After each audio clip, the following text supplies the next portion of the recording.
Good morning. Live हो गए हम लोग। मेरी वीडियो ऑडियो फीड कैसी आ रही है वो एक बार आप लोग कंफर्म कर दीजिएगा, फिर हम लोग क्लास की शुरुआत करते हैं।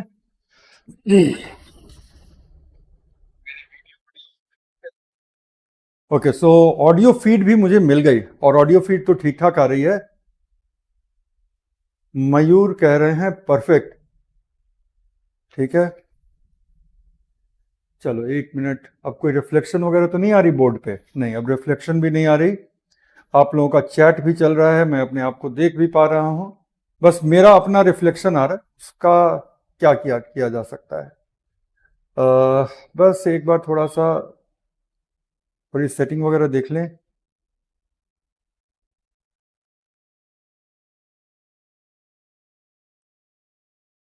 कोशिश रहेगी कि मेरे कंप्यूटर तक का भी रिफ्लेक्शन आप लोग तक ना पहुंचे। अब शायद नहीं आ रहा है, कंप्यूटर का रिफ्लेक्शन नहीं आ रहा है, तो चलो ये अब ठीक ठाक है।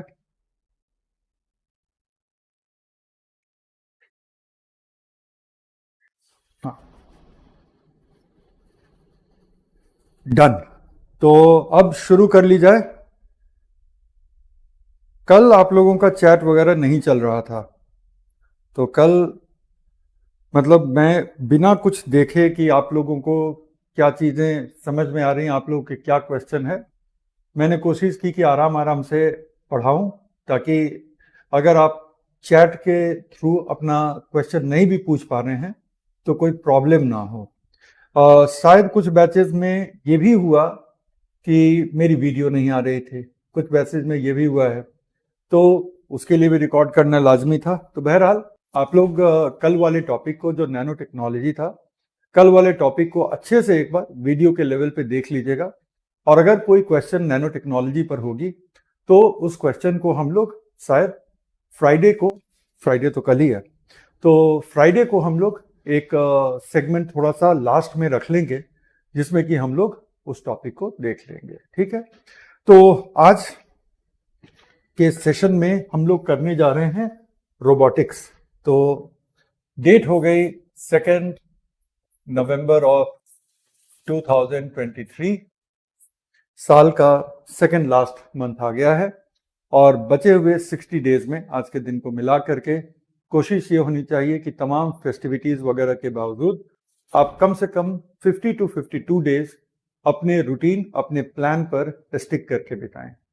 साल को क्लोज करने के पहले एक सेंस ऑफ अकॉम्प्लिशमेंट होनी चाहिए कि हाँ, ये साल अच्छा गया और अंतिम कुछ ओवर में काफी रन बनाए।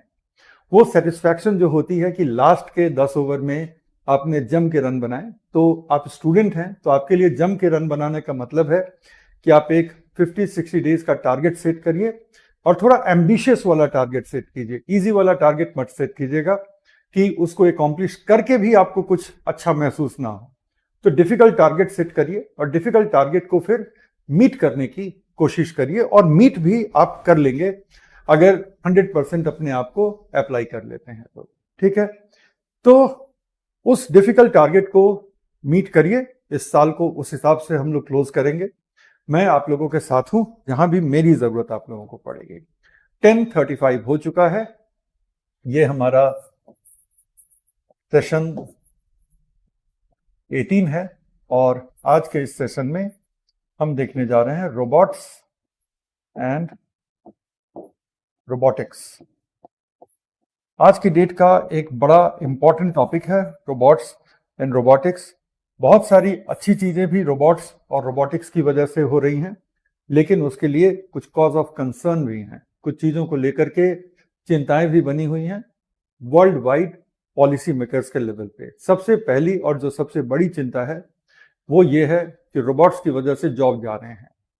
पिछले अगर हम 15 साल का आंकड़ा लें, क्योंकि रोबोटिक्स कोई बहुत नया फील्ड नहीं है, पिछले 15 साल का अगर हम आंकड़ा लेते हैं तो सिर्फ अमेरिका में यह अनुमान है कि 10 लाख जॉब सिर्फ रोबोट्स की वजह से गए हैं। 1 मिलियन जॉब्स पिछले 10 साल में गए हैं। इसका मतलब है कि आप कम से कम हर साल 1 लाख जॉब हो रहे थे रोबोट्स के डेवलपमेंट और रोबोट्स के डिप्लॉयमेंट की वजह से। डिप्लॉयमेंट का मतलब होता है कि किसी इंडस्ट्री में रोबोट्स को अपना लिया गया और रोबोट्स अब वो काम कर रहे हैं जो एक वक्त में इंसान कर रहे होते थे।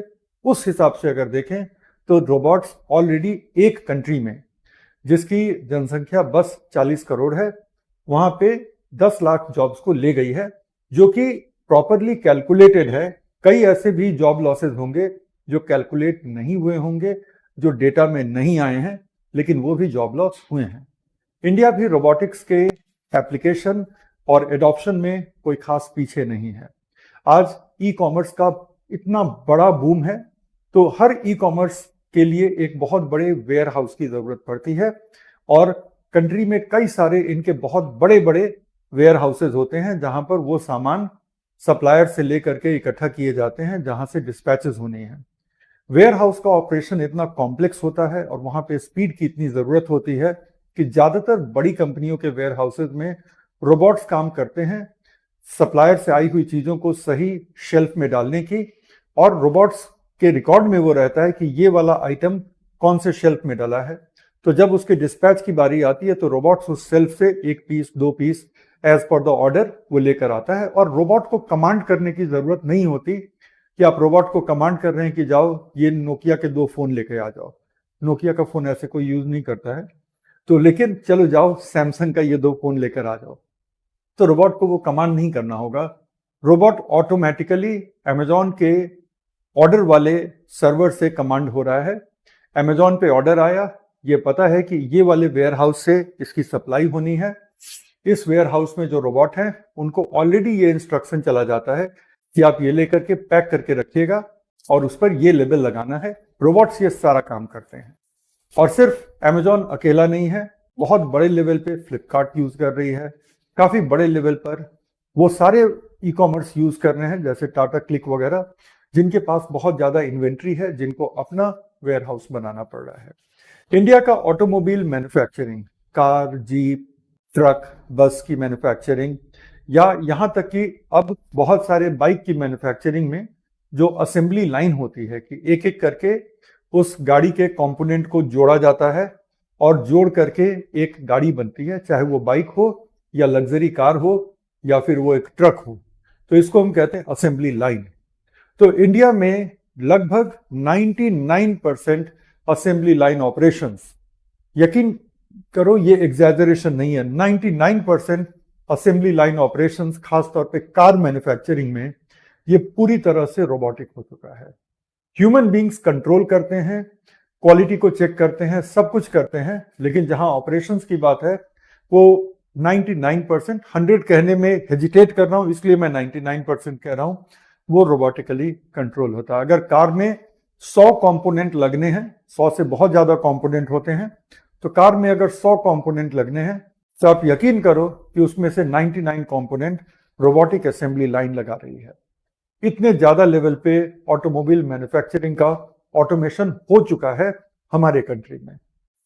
ऑब्वियसली एक जमाने में ये सारे काम मैनुअल होते थे, कार की प्रोडक्शन कम थी, कार के लिए बुकिंग करके वेट करना पड़ता था।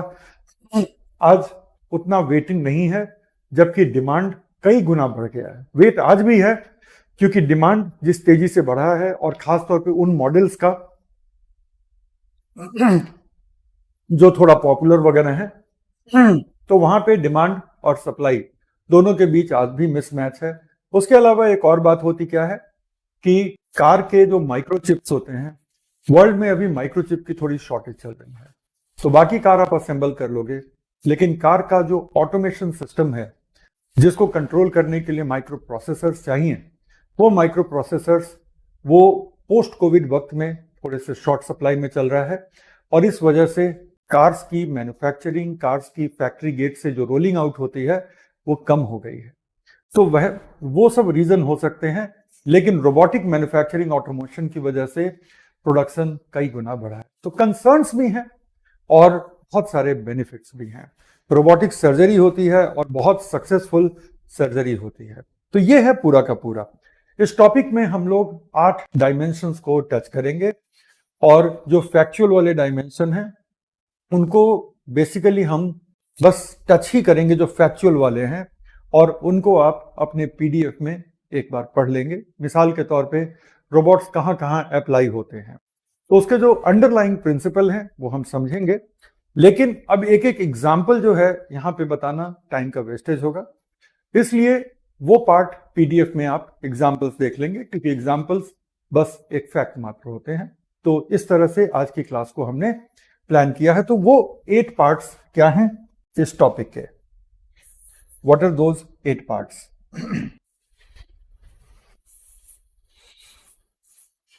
पार्ट वो सेक्शंस क्या हैं? सबसे पहला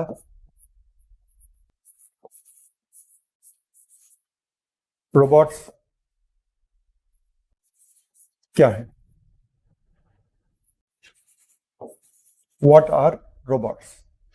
दूसरा, ये जो फील्ड है हमारा रोबोटिक्स का, वो रोबोटिक्स क्या है? ठीक है, what is the field of robotics? दूसरा ये रहेगा हमारा। फिर हम आएंगे कि एक रोबोट में और एक नॉर्मल मशीन में क्या फर्क होता है, क्योंकि मशीन भी ह्यूमन एफर्ट को कम करने के लिए बनी है, रोबोट भी ह्यूमन एफर्ट को कम करने के लिए बने हैं। तो कब हम किसी चीज को मशीन कहेंगे और कब हम किसी चीज को रोबोट कहेंगे, एक नॉर्मल और एक रोबोट में क्या फर्क होता है? Robot at the end of the day एक मशीन, लेकिन उसमें क्या क्या एडवांसमेंट हैं जो कि उसको एक सामान्य मशीन से एडवांस बनाती हैं। आपका वॉशिंग मशीन रोबोट नहीं है, आपका माइक्रोवेव ओवन रोबोट नहीं है, आपके घर में लगा हुआ फैन पंखा रोबोट नहीं है, लेकिन रोबोटिक वैक्यूम क्लीनर रोबोट हैं। आखिर क्या है?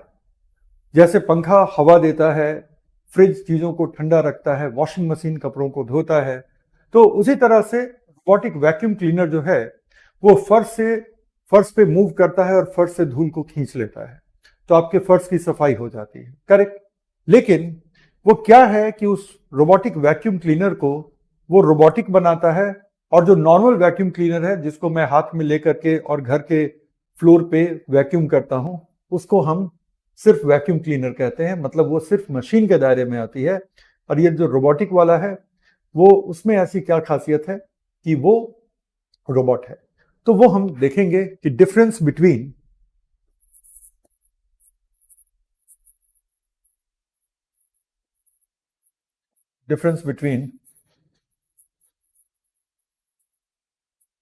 Ordinary machines and robots.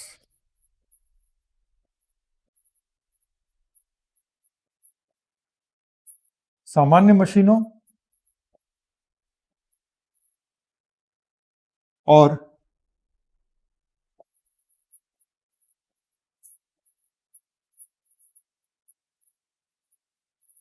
Robot का या रोबोट के अंतर क्या है? फिर हम देखेंगे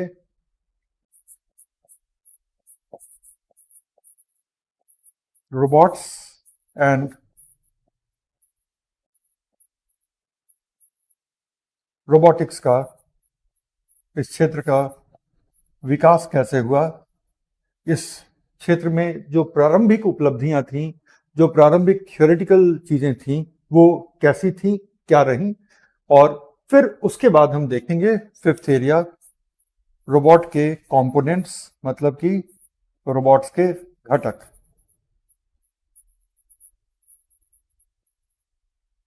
इसके बाद हमारा सिक्स्थ एरिया होगा रोबोट्स के मेजर टाइप्स। बहुत तरह के रोबोट्स हैं, सो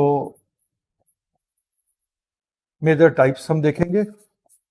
फिर हम देखेंगे बेनिफिट्स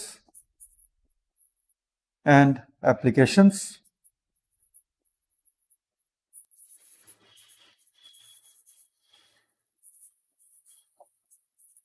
लाभ एवं अनुप्रयोग हम देखेंगे। और फिर जो हमारा लास्ट पार्ट रहेगा वो रहेगा कंसर्न्स।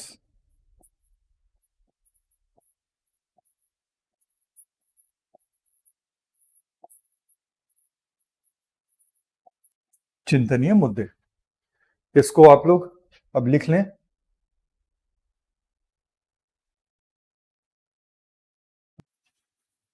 तो ये हमारे 8 सेक्शन हैं। मैं बोर्ड के सामने से इसलिए हट गया हूं कि इसको आप लिख लें। टॉपिक की मैपिंग हो गई है। अब हम चलते हैं। जब अब मैसेज देख लूं, कनिष्का कह रही हैं हिंदी। नहीं कनिष्का, आज तो फ्रेंच में ही पढ़ाएंगे। क्लास शुरू हुई है तब से देखा है मैंने फ्रेंच ही बोला है, ना हिंदी बोली ना इंग्लिश बोला, सिर्फ फ्रेंच में बातें कर रहा हूं। तो आज तो फ्रेंच मीडियम में चलेगी भाई क्लास, है ना।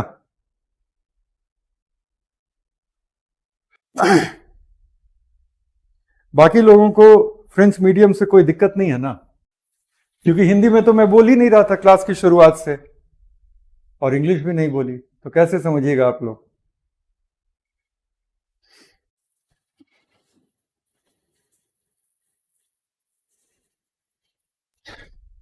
तो चलो जी, अब शुरू करते हैं। रोबोट्स क्या होते हैं उस पे 6 पॉइंट जब शामिल करोगे तब रोबोट्स को कायदे से परिभाषित कर पाओगे। 6 पॉइंट शामिल नहीं होंगे तो रोबोट्स की आपकी परिभाषा में, रोबोट्स के एक्सप्लेनेशन में कमी रहेगी, और कमी किसी और को दिखे या ना दिखे, खासतौर पे अपने आप को तो वो कमियां दिखती नहीं हैं, लेकिन एग्जामिनर जो एक अनुभवी एग्जामिनर है उसको वो कमियां दिख जाएंगी। तो वो 6 चीजें क्या हैं। सबसे पहली बात तो ये है, जो एक बेसिक बात है, समझ लो फिर लिखते हैं। सबसे पहले जो बेसिक बात है वो ये है कि रोबोट एक खास तरह की मशीन होती है, इसमें कहीं कोई दो राय नहीं है। मशीन वो कोई भी ऐसा सेटअप है जो ह्यूमन एफर्ट को कम करने के लिए बनाया गया है। कोई भी ऐसा सेटअप जो ह्यूमन एफर्ट को कम करने के लिए, किसी वर्क को आसानी से परफॉर्म करने के लिए बनाया गया है, उसको हम मशीन कहते हैं। तो रोबोट एक खास तरीके का मशीन है, लेकिन उस मशीन की 6 खास बातें हैं। बगैर उन 6 के 6 के पूरे हुए आप इनको रोबोट नहीं कह सकते। जो सबसे पहली बात होती है कि ये प्रोग्रामेबल मशीन होते हैं। इन मशीन को आप एक कमांड, आप एक इंस्ट्रक्शन दे सकते हैं, एक निर्देश दे सकते हैं, उस हिसाब से ये काम करेंगे। तो ये प्रोग्रामेबल मशीन होते हैं। तो प्रोग्रामेबल मशीन की जहां तक बात है तो वो तो वॉशिंग मशीन भी प्रोग्रामेबल है, आजकल के नए फ्रिज भी प्रोग्रामेबल है। आप उनको बता सकते हैं कि फ्रिज के कौन से हिस्से में ज्यादा ठंडक चाहिए, कौन से हिस्से में कम ठंडक चाहिए। फ्रिज को आप कह सकते हैं कि तुम ऑटो कूलिंग करो, फ्रिज अपने आप देख लेता है कि कितना सामान है, क्या है, उस हिसाब से वो कूलिंग को बढ़ाएगा, कम करेगा, वगैरह वगैरह। ऑटो प्रोग्रामेबल वॉशिंग मशीन भी हैं। आप उनसे स्ट्रॉन्ग साइकिल ले सकते हैं, मतलब कपड़ों की जम के धुलाई होगी। उसके बाद आप उनसे सॉफ्ट साइकिल ले सकते हैं। अगर महंगे कपड़े हैं, सिल्क के या ऊनी कपड़े हैं, तो उनकी सॉफ्ट धुलाई भी होती है। कई तरह की प्रोग्रामिंग आप वॉशिंग मशीन पे भी कर सकते हैं। तो क्या वॉशिंग मशीन रोबोट है? नहीं। अभी 5 और शर्तें हैं, उन सब के, उन 6 के 6 के पूरे होने की स्थिति में आप किसी भी मशीन को रोबोट कहेंगे। दूसरा क्या है कि दे आर स्मार्ट मशीन्स। अब स्मार्ट मशीन का मतलब क्या होता है? स्मार्ट मशीन का यह मतलब होता है कि ये मशीन अपने ऑपरेशन पर नजर बनाए रखते हैं। ये मशीन अपने ऑपरेशन पर नजर बनाए रखते हैं और अपने कमांड के हिसाब से, जो इनको आपने प्रोग्राम किया है, उस हिसाब से वो काम करते हैं। वो उससे ना तो आगे बढ़ेंगे ना उससे पीछे हटेंगे। ये माइक्रो प्रोसेसर से कंट्रोल्ड होते हैं। माइक्रो प्रोसेसर एक मिनी कंप्यूटर का प्रोसेसिंग यूनिट होता है। तो कह लो कि एक तरह से बहुत मिनिएचर लेवल का कंप्यूटर जैसा प्रोसेसर इन सारे मशीन्स में होता है। क्या हमारे पंखे में माइक्रो प्रोसेसर होता है? नॉर्मल पंखे में तो कतई नहीं होता। ठीक है, आजकल के कुछ स्मार्ट फैन वगैरह हैं जिनमें माइक्रो प्रोसेसर है, महंगे होते हैं लेकिन उनमें माइक्रो प्रोसेसर है। तो स्मार्ट होते हैं, ये अपने प्रोग्राम को बखूबी फॉलो करते हैं। आपके पुराने जमाने के पंखे की तरह नहीं कि रेगुलेटर में आपने 5 कर दिया है, लेकिन अब पंखे का कंडेंसर गड़बड़ है तो पंखा धीरे धीरे धीरे धीरे चल रहा है। राइट।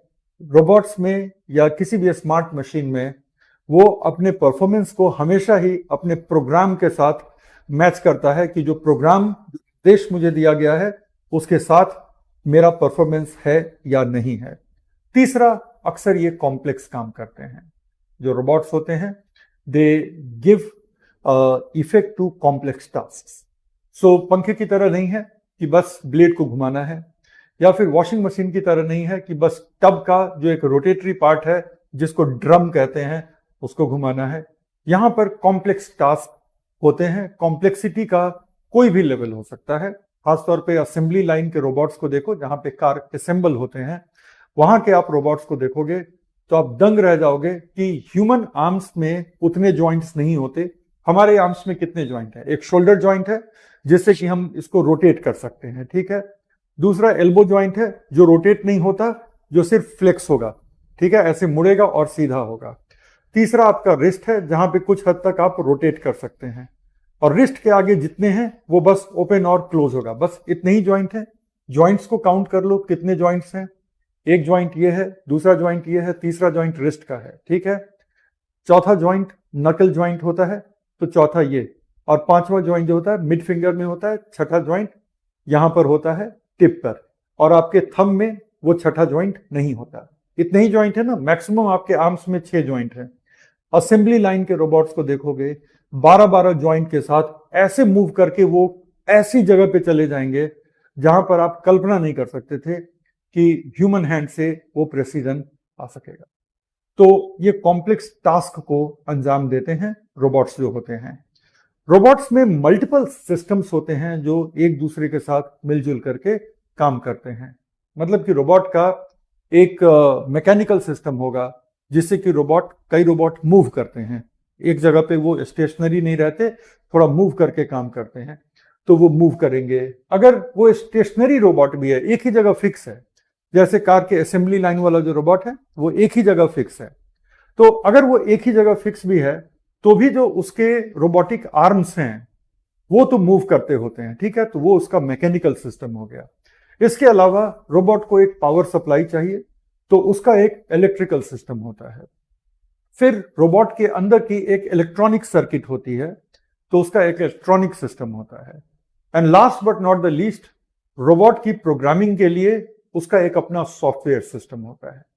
सॉफ्टवेयर में उसका अपना एक ऑपरेटिंग सिस्टम होता है, उसका अपना एक मिडलवेयर होता है जो ऑपरेटिंग सिस्टम और बाकी के एल्गोरिदम के बीच कनेक्शन एस्टैब्लिश करता है, वगैरह वगैरह। तो रोबोट में कई तरह के सिस्टम्स एक साथ काम कर रहे होते हैं। रोबोट्स में सेंसर जरूर होते हैं। रोबोट्स में सेंसर जरूर होते हैं कि वो अपने आसपास के एनवायरनमेंट में क्या हो रहा है ते रहते हैं। आप यकीन नहीं करिएगा कि कार के असेंबली लाइन में यहां तक डिसाइडेड होता है कि ये वाला जो नट और बोल्ट है इसको एग्जैक्टली 7 बार टर्न करना है। रोबोट एग्जैक्टली 7 बार टर्न करके छोड़ देगा, जबकि अगर वही मैनुअल करें तो हम मैनुअल में पूरी ताकत लगाते हैं। मतलब हाथ से पहले जितना टाइटली किसी नट को आप टाइट कर सकते हो वो करेंगे, और अगर आपके पास बड़ा रेंच है तो आप बिल्कुल हाथ से ऐसे प्रेस करके करेंगे, कभी देखा है। और उससे भी बड़ा रेंच है तो आप उस रेंच पे खड़े हो जाएंगे कि अब तो नट पूरा टाइट हो जाए। लेकिन एक्चुअली ऑटोमोबाइल असेंबली लाइन में हर फास्टनिंग नट का एग्जैक्टली नंबर ऑफ सर्कल्स 12, 12.5, 12 वगैरह वगैरह। तो बेसिकली क्या है कि रोबोट्स में सेंसर होते हैं। जो रोबोटिक वैक्यूम क्लीनर होते हैं वो घर में चलेंगे, अब सामने टेबल आ गया, वो जाकर के टेबल को धक्का नहीं दे देगा, वो अपना रास्ता बदल लेगा। तो ये सब सेंसर के काम होते हैं। और जितने भी रोबोट्स हैं ज्यादातर रोबोट्स रीप्रोग्रामेबल होते हैं। सिर्फ प्रोग्रामेबल नहीं होते हैं, बल्कि रोबोट में एक और खासियत होती है रीप्रोग्रामेबिलिटी की। इसका मतलब है कि जैसे रोबोटिक वैक्यूम क्लीनर है, वो मेरे घर में जब काम करने आता है तो एक दिन उसको लगता है घर के मैप को समझने में कि इस घर में यहाँ पे बेड है तो इससे टकराना नहीं है, यहाँ पे चेयर है इससे भी नहीं टकराना, यहाँ पे दीवार है तो दीवार से भी नहीं टकराना है। वो घर के मैप को समझता है, स्टोर करता है। आप रात में उसको ऑन करके और सो जाएं, वो घूम करके पूरे घर की सफाई कर देगा, बशर्ते कि सारे कमरे खुले हुए हैं। अब उसके बाद आप शिफ्ट कर जाते हैं, किसी दूसरे घर में चले जाते हैं, वहां के भी नक्शे को समझ लेगा। तो वो क्या है, रीप्रोग्रामेबल है। असेंबली लाइन के जो रोबोट्स होते हैं वो एक ही असेंबली लाइन में कार की अलग अलग मॉडल असेंबल हो जाती है। जरूरी नहीं है कि कार का जब भी एक नया मॉडल आएगा तो पूरी की पूरी असेंबली लाइन बदल दी जाएगी, ऐसा भी नहीं होता। तो वही असेंबली लाइन रीप्रोग्राम हो जाता है नए कंपोनेंट के हिसाब से, शायद थोड़े नए साइज के हिसाब से, वगैरह वगैरह, और वो काम करता है। तो रोबोट्स रीप्रोग्रामेबल होते हैं। तो कौन सी वो 6 बातें हैं जो रोबोट को रोबोट बनाती हैं? सबसे पहला, प्रोग्रामेबल है, स्मार्ट मशीन है, मतलब कि वो माइक्रो प्रोसेसर वगैरह से कंट्रोल होते हैं, कॉम्प्लेक्स टास्क को अंजाम देते हैं, कई तरह के सिस्टम्स होते हैं जो एक साथ काम कर रहे होते हैं, सेंसर जरूर होता है और रीप्रोग्रामेबल जरूर होता है। ये 6 चीजें एक साथ लेकर आइए, तब हम किसी को रोबोट कहेंगे। आई होप ये वाला पार्ट समझ में आ गया। लिखने का काम अब करने जा रहे हैं, उसके पहले जो सवाल पूछना है वो सवाल पूछ लीजिए।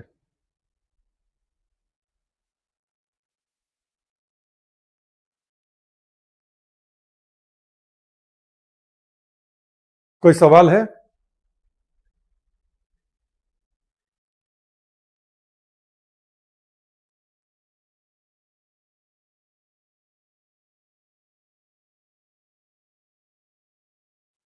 अच्छा, क्लियर है। चलो, तो अब पहले वाले पॉइंट को हम लोग एड्रेस करते हैं। पहला पॉइंट है, व्हाट इज अ रोबोट?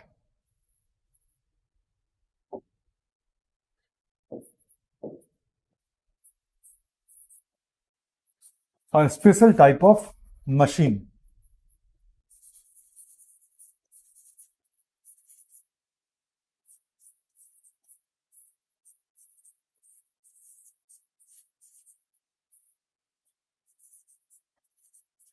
एक विशेष प्रकार की मशीन जिसके 6 फीचर होते हैं। ठीक है,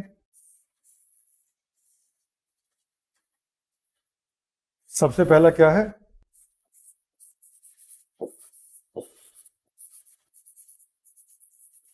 ये प्रोग्रामेबल हैं, मतलब कि इन्हें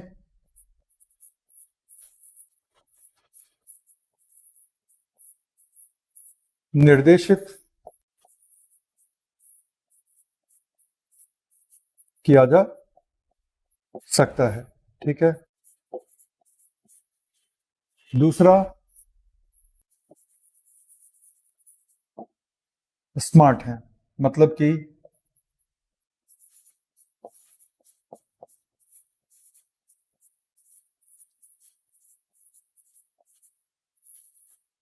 ये माइक्रो प्रोसेसर से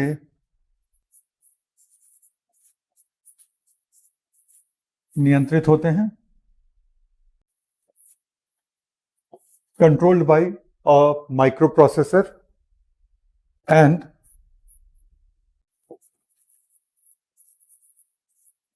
निर्देश इज इक्वल टू प्रदर्शन। That means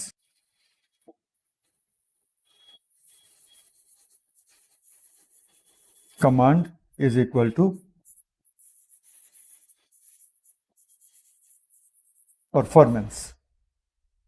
ठीक है, तो ये दूसरी खूबी होती है। तीसरी खूबी होती है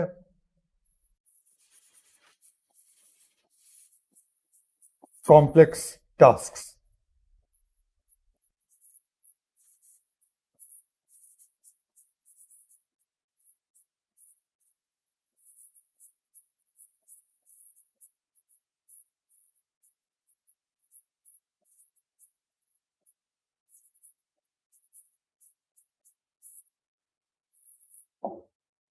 थोड़ी नंबरिंग दे दी जाए।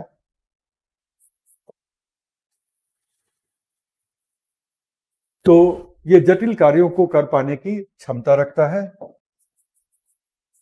इसको आप कंटिन्यू रखिएगा, लेकिन मैं अगले पेज पे जा रहा हूं ताकि जो भी लिखा है उसको बहुत छोटा करने की जरूरत मुझे ना पड़े। ठीक है, अगर 6 के 6 फीचर को एक ही में करेंगे तो वो थोड़ा सा ज्यादा छोटा हो जाएगा, तो इसको हम अगले पेज पे चले जाते हैं।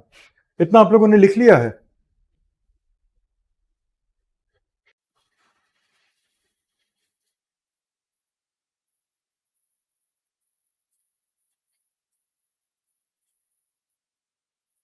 डन।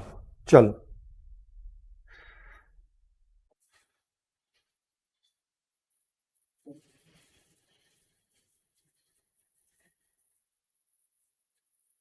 डन।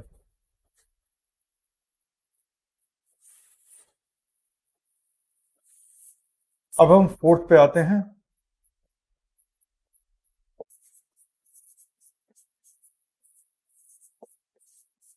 कई प्रकार के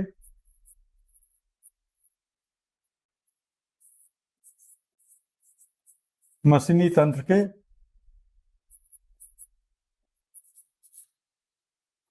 समन्वय से ये चल रहा होता है।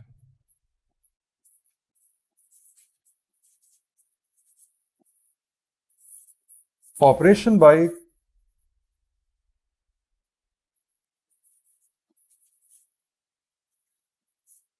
हार्मोनियस फंक्शन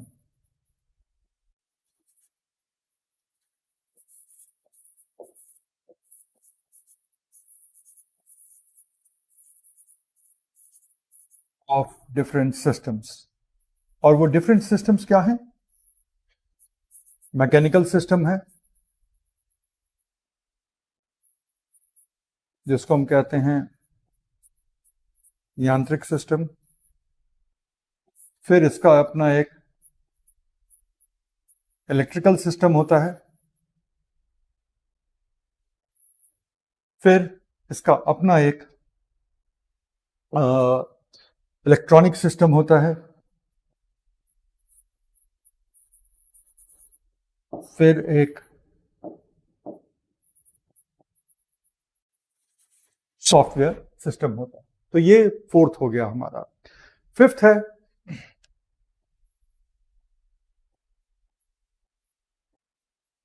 इसमें सेंसर होते हैं।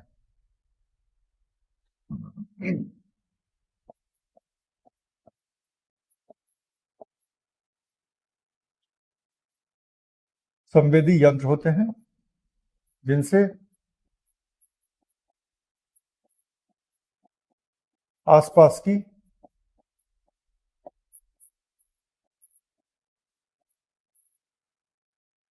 स्थिति के प्रति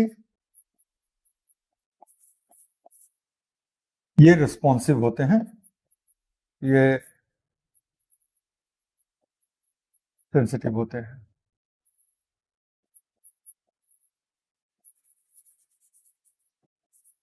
रिस्पॉन्सिव टू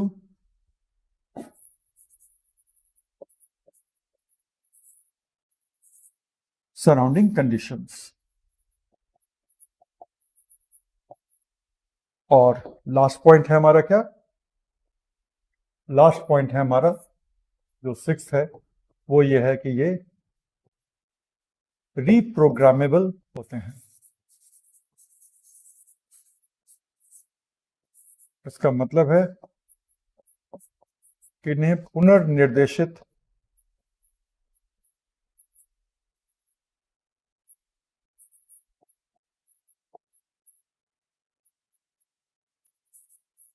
किए जा सकते हैं। इनको कंप्लीट कीजिए और आपके पास इंडिया का सबसे कॉम्प्रिहेंसिव डेफिनेशन है रोबोट्स का। अब किताबों में थोड़ा ढूंढिएगा कि क्या कोई रोबोट का इतना प्रिसाइज, इतना कॉम्प्रिहेंसिव डेफिनेशन दे रहा है या नहीं दे रहा है। अगर नहीं दे रहा है तो इस बात में सच्चाई है कि आपके पास इंडिया का सबसे कॉम्प्रिहेंसिव डेफिनेशन ऑफ रोबोट्स अब है आपके पास। चलो, इसको डन करो।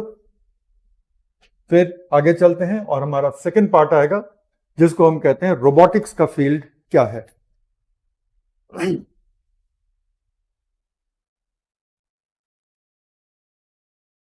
क्लियर है सर? डन। मनीषा कह रही है कि माइक्रो प्रोसेसर क्या है। मनीषा, माइक्रो प्रोसेसर बता देता हूं। माइक्रो प्रोसेसर बेसिकली एक सिलिकॉन सेमीकंडक्टर पर बेस्ड चिप होते हैं जिनके थ्रू इंफॉर्मेशन को हम इलेक्ट्रॉनिक सिग्नल्स में चेंज करते हैं और उनको प्रोसेस करते हैं। किसी भी कंप्यूटर का जो प्रोसेसर होता है वो कई सारे माइक्रो प्रोसेसर्स का एक एरे होता है। कई सारे माइक्रो प्रोसेसर को लगा करके एक कंप्यूटर का चिप बनता है। इसी तरह से जो हमारे कार्स, आजकल के जो नए जनरेशन के कार हैं, वो भी माइक्रो प्रोसेसर कंट्रोल्ड कार्स होते हैं, राइट। उसमें बहुत सारे ऑटोमेटेड सिस्टम होते हैं। मॉडर्न डे के जितने स्मार्ट डिवाइसेस हैं, वॉशिंग मशीन, फ्रिज वगैरह, तो सब में कमांड को स्टोर करने के लिए और कमांड के हिसाब से उस मशीन के संचालन के लिए माइक्रो प्रोसेसर लगाया जाता है। तो व्यवहारिक नजरिए से देखें तो माइक्रो प्रोसेसर का मतलब कुछ और नहीं, एक मिनी कंप्यूटर प्रोसेसर है जो कि उस डिवाइस में होता है। ठीक है, सो आई होप कि ये क्लियर हो गया आपका।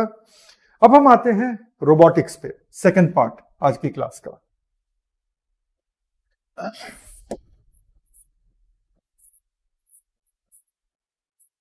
रोबोटिक्स।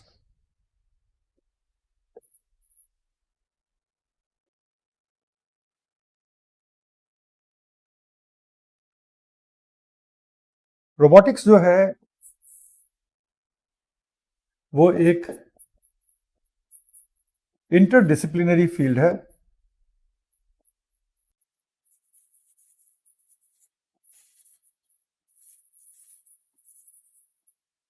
इंजीनियरिंग का।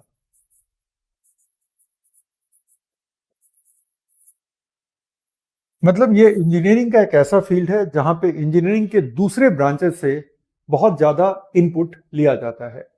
जैसे कि इसमें मैकेनिकल इंजीनियरिंग का एरिया रहेगा, इसमें इलेक्ट्रिकल सिस्टम का एरिया रहेगा जिससे कि रोबोट के पावर सप्लाई वगैरह की बात होगी।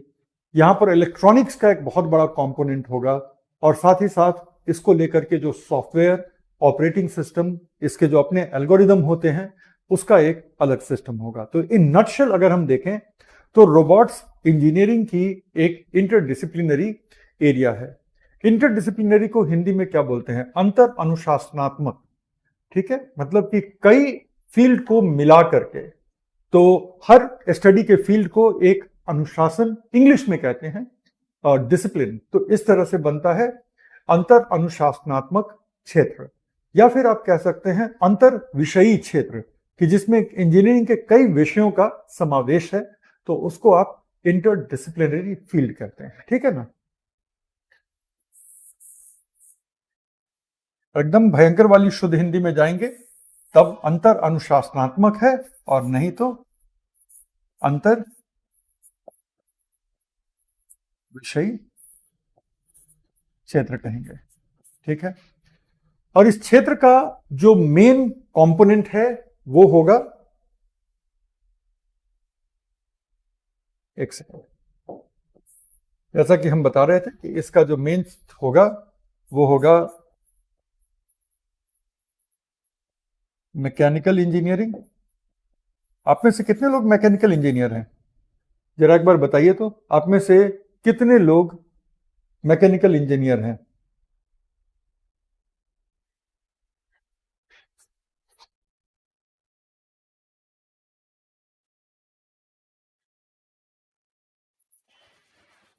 उसके बाद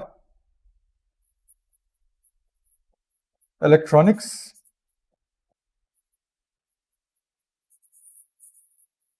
इंजीनियरिंग, उसके बाद थोड़े लेवल पे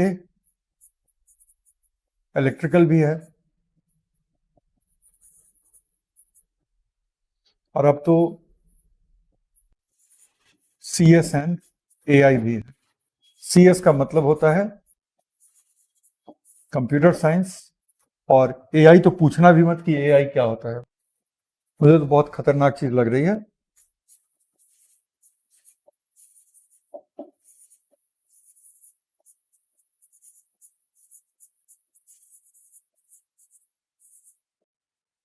राइट, तो उस तरह से ये अंतर विषयी क्षेत्र है, और इसके जो मेन कंपोनेंट है पता है।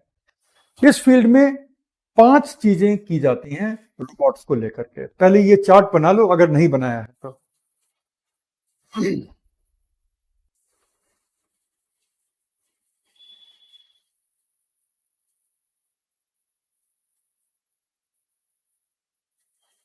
Is it done? Done. Good, good, good, good.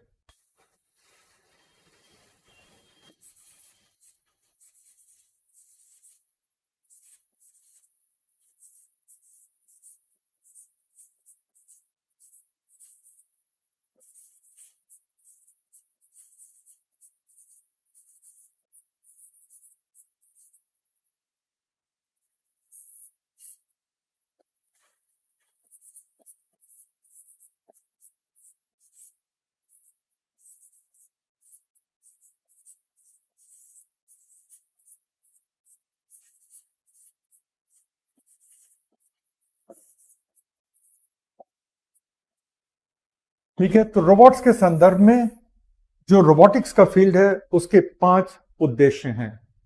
पहले,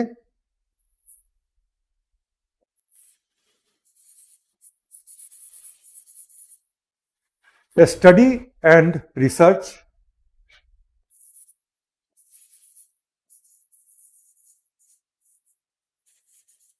ठीक है, उसके बाद डिजाइन रोबोट को बनाना कि किस पर्पस के लिए कौन सा रोबोट बना रहे हैं। उसके बाद उस डिजाइन को डेवलप करना कि उस डिजाइन के हिसाब से एक प्रॉपर रोबोट बन जाए। उसके बाद जो डेवलप हो गया, हो सकता है कि वो काफी इंपॉर्टेंट है और उसको बड़े स्केल पर उसके उत्पादन की जरूरत पड़े, तो इसके लिए मैन्युफैक्चर भी इसी के अंदर आता है। और जो लास्ट है वो है कि रोबोट का ऑपरेशन कैसे होगा, उसका संचालन कैसे होगा। तो रोबोटिक्स के फील्ड में ये 5 उद्देश्य होते हैं रोबोट्स को लेकर के।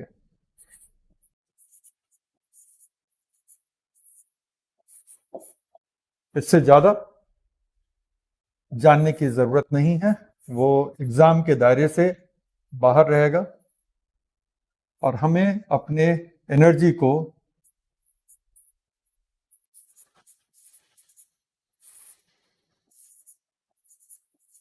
बचाना भी है कि जहां पे एनर्जी को वेस्ट करने की जरूरत नहीं है तो बिल्कुल भी वेस्ट नहीं करना है, क्योंकि जहां पे समझने की जरूरत होगी वहां पे समझना पड़ेगा। तो रोबोट्स को के बारे में अध्ययन करना, अनुसंधान करना,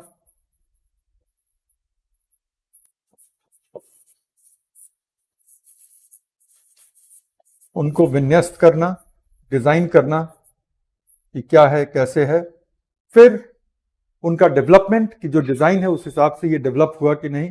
तो जब आप डेवलप करते हैं तो पहले एक प्रोटोटाइप डेवलप करते हैं, प्रोटोटाइप डेवलप करने के बाद फिर आप नेक्स्ट लेवल पे जाते हैं, उसको और फाइनल करते हैं। जब कायदे से काम करने वाला रोबोट आपके हाथ में होता है, उसके बाद आप क्या करेंगे कि उसकी डिमांड के हिसाब से उसकी मैन्युफैक्चरिंग होगी। ठीक है, और उसके बाद मैन्युफैक्चरिंग के बाद उसका संचालन, उसका अपग्रेडेशन, टाइम टू टाइम उसमें कह लो कि उसको रीप्रोग्राम करना, तो वो सब काम मेंटेनेंस के लेवल पे होता है। तो रोबोटिक्स के फील्ड में ये 5 इसके लक्ष्य होते हैं। बस रोबोटिक्स इतना ही जानना था। पहला कि ये एक इंटरडिसिप्लिनरी एरिया है और इंटरडिसिप्लिनरी में ये 4 मेजर डिसिप्लिन हैं: mechanical, electronic, electrical and CS and artificial intelligence. बहुत सारे रोबोट, खासतौर पे ह्यूमनॉइड रोबोट पे तो हमारी नजर जाती है, जो रोबोट ह्यूमंस की तरह थोड़े बनाए गए हैं, 2 हाथ 2 पैर, एक हेड वगैरह, और साथ ही साथ कुछ हद तक वो ह्यूमंस की तरह बात भी करते हैं वगैरह। लेकिन ह्यूमनॉइड के अलावा भी बहुत सारे ऐसे रोबोट्स हैं जो आर्टिफिशियल इंटेलिजेंस से लैस हैं। It means they can take a lot of decisions all by themselves. वो अपने बहुत सारे डिसीजंस खुद से लेते हैं। ठीक है, आप इसको लिख लो पहले, मैं जब तक आपका ये देख लूं।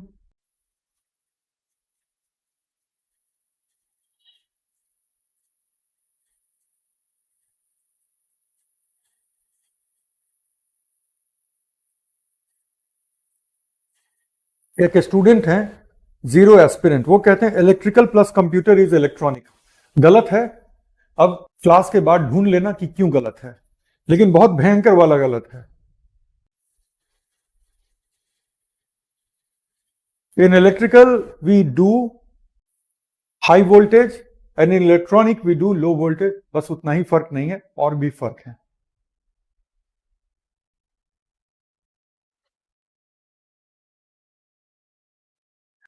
Difference between robotics and robot.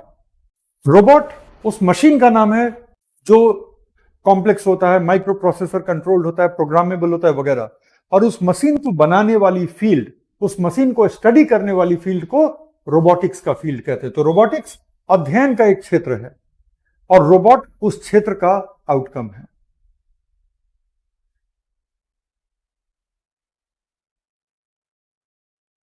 Manisha कह रही है इलेक्ट्रिकल और इलेक्ट्रॉनिक्स में डिफरेंस ढूंढो क्लास के बाद।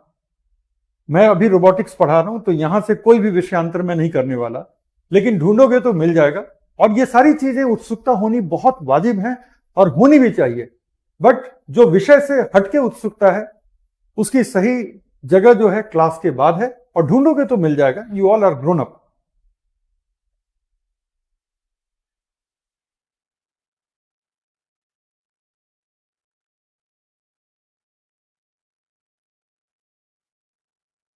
चलो डन।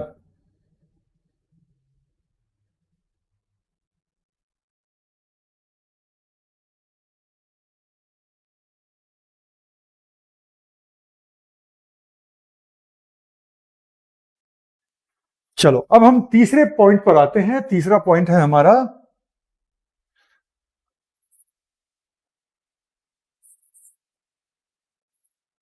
रोबोट्स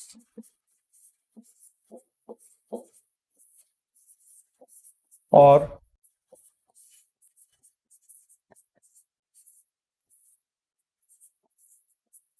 सामान्य मशीनों में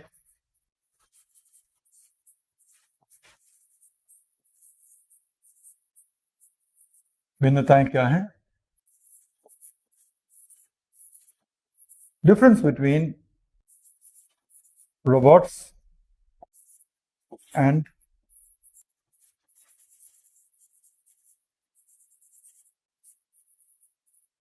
ऑर्डिनरी मशीन्स। ठीक है, शुरू करते हैं इसको।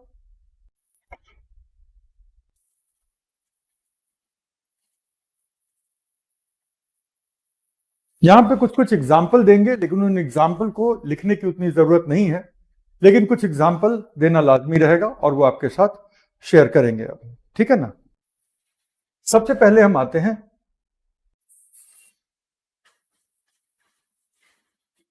एक टेबल बना लेते हैं हम लोग। टेबल का कोई टूल है क्या यहाँ पे? नहीं, कोई बहुत अच्छा टूल तो नहीं है। चलो ऐसे ही बना लेते हैं एक टेबल।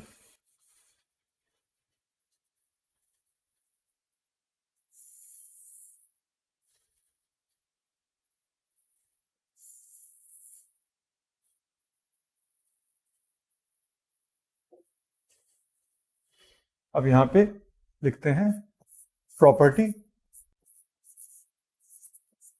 मतलब कि इसका कौन सा गुण है, और यहां पे लिखते हैं रोबोट, और यहां पे लिखते हैं ऑर्डिनरी मशीन्स। और जो सबसे पहला डिफरेंस जो आपको दिखना चाहिए वो दिखना चाहिए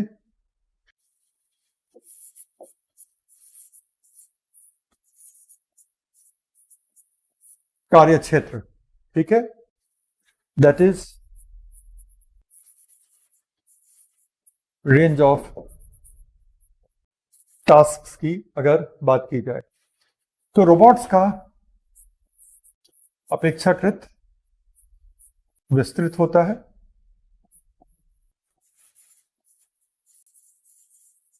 ब्रॉडर होता है। दूसरी तरफ ऑर्डिनरी मशीन्स का आप देखेंगे कि ये सीमित होता है, लिमिटेड होता है। मतलब आप वॉशिंग मशीन से कॉफी नहीं बनवा सकते, है ना। वैसे वॉशिंग मशीन में मैंने लस्सी बनते हुए देखा है। दिल्ली में एक लस्सी की दुकान है, बहुत चलती है। तो वॉशिंग मशीन जैसा एक सिस्टम है जिसका एक ड्रम है जो काफी तेजी से वो लोग रोटेट कराते हैं और लस्सी बना लेते हैं। उसमें बड़ी क्वांटिटी में बनाते हैं लेकिन पक्के तौर पे उसमें भी काफी कुछ चेंज वेंज किया है ड्रम में, क्योंकि वॉशिंग मशीन के ड्रम से पानी बाद में निकल जाता है। यहाँ पे जाहिर है लस्सी तो बहने नहीं देंगे वो लोग, लेकिन एक नॉर्मल वॉशिंग मशीन से आप कपड़े ही धो सकते हैं और कॉफी मशीन से कॉफी ही बना सकते हैं। लेकिन रोबोट्स को आप रीप्रोग्राम कर सकते हैं। फॉर एग्जाम्पल, जो पिक एंड ड्रॉप रोबोट्स होते हैं, जो किसी सामान को एक जगह से उठा के दूसरी जगह रखते हैं, वो कई तरह के सामान को उठा करके रख सकते हैं और उनके कुछ कंपोनेंट को अगर आप बदल दें तो ये पिक एंड ड्रॉप जो है वो बदल सकता है दीवार में ड्रिल करने वाले रोबोट में, जो एग्जैक्टली एक डिस्टेंस पे एक गहराई का ड्रिल करेगा और वहां पे कुछ फिट कर सकता है। बस उसके एक्चुएटर आर्म्स को बदल देने की जरूरत है। तो रोबोट्स का कार्य क्षेत्र बड़ा होता है compare to the ordinary machine. और उसकी बेसिस क्या है, उसका आधार क्या है, तो वो हमारा सेकेंड पॉइंट है कि जब प्रोग्रामिंग और रीप्रोग्रामिंग की बात करते हैं तो दुनिया के जितने रोबोट हैं उसमें प्रोग्रामेबिलिटी मतलब निर्देश देने की क्षमता और अधिकांश में उनको पुनर्निर्देशित करने की भी क्षमता होती है, जो रीप्रोग्रामिंग होती है।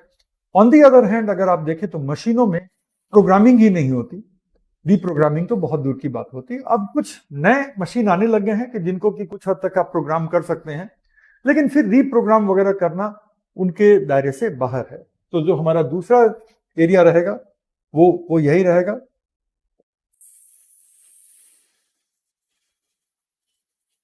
Programming and reprogramming.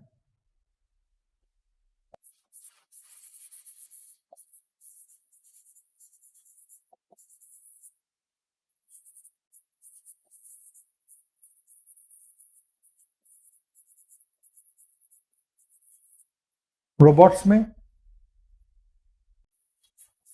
It is mostly present.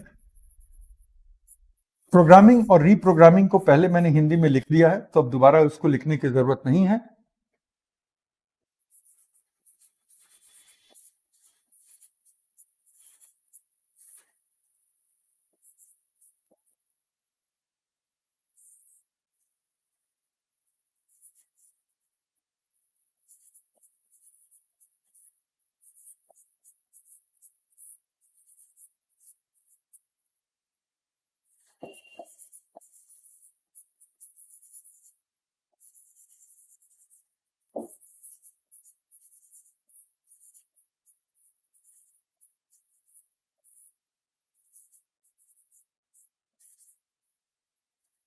फिर जो नेक्स्ट है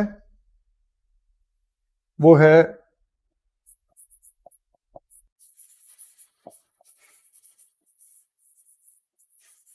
माइक्रो प्रोसेसर कंट्रोल। यस,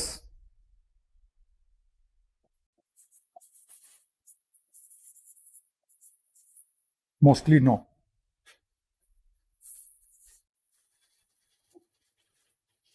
तीसरा है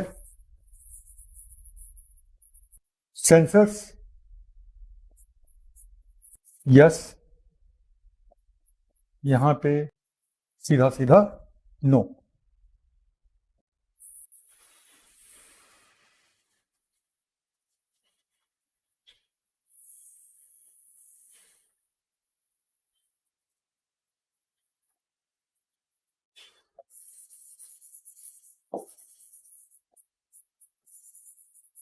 कॉम्प्लेक्स टास्क,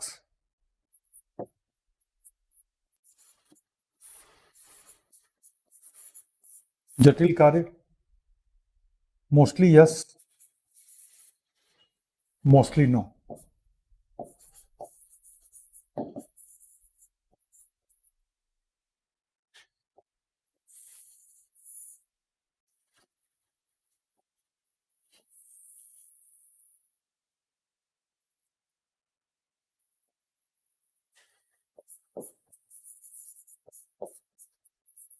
एडेप्टेबिलिटी। एडेप्टेबिलिटी का मतलब क्या होता है? एडेप्टेबिलिटी का मतलब होता है कि ये नई नई परिस्थितियों के हिसाब से अपने आप को एडेप्ट कर लेता है, जो कि रोबोट्स में अक्सर देखने को मिलता है क्योंकि उनके पास सेंसर होते हैं, और मशीनों में वो मोस्टली एब्सेंट होता है।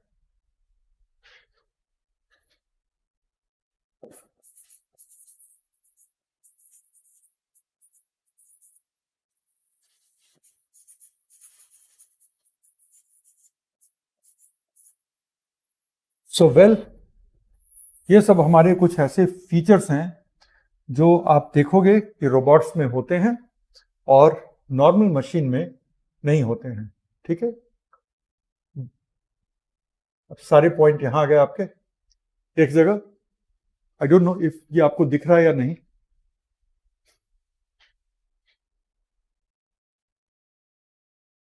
ये हो गया, आपने कर लिया।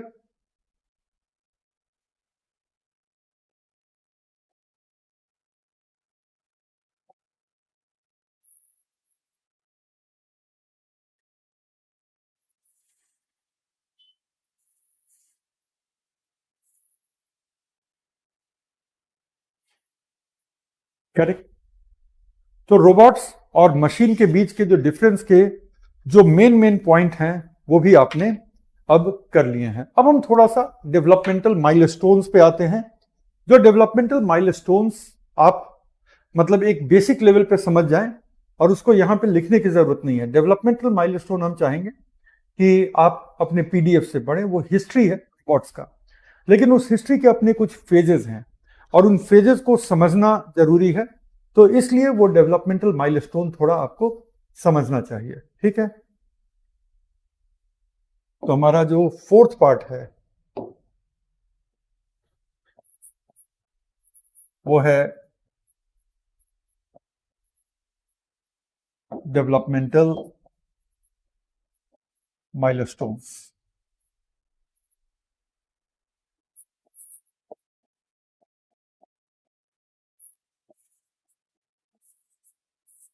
अगर आप ऐसे देखें तो विकास क्रम की जो मेन घटनाएं हैं उनको हम देखने जा रहे हैं। ये आप सीधा सीधा पीडीएफ से देख लीजिएगा, लेकिन क्लास में समझना जरूरी है। इसको पढ़ना, इसको लिखना जरूरी नहीं है क्योंकि ये हिस्ट्री है और इसमें फैक्ट्स हैं, लेकिन इसको पीडीएफ में पढ़िएगा जरूर। तो सबसे पहले ये सब कहां से आता है? रोबोट। ठीक है, ये कोई नेचुरल इंग्लिश लैंग्वेज का तो वर्ड है नहीं। तो ये वर्ड आता है कि एक नाटक लिखा गया था और हम ह्यूमन हमेशा से ही एक फ्यूचरिस्टिक साइंटिफिक नाटकों में, कहानियों में बड़े इंटरेस्टेड रहे हैं। तो इसी तरह के एक व्यक्ति थे जिन्होंने एक फ्यूचरिस्टिक साइंटिफिक नाटक लिखा था और उस नाटक में, ठीक है ना, उस नाटक में रोबोट्स का ये रोबोट वर्ड आता है। ये एक चेक राइटर थे जिनका नाम था Karel Capek. Karel KAREL, Capek CAPEK।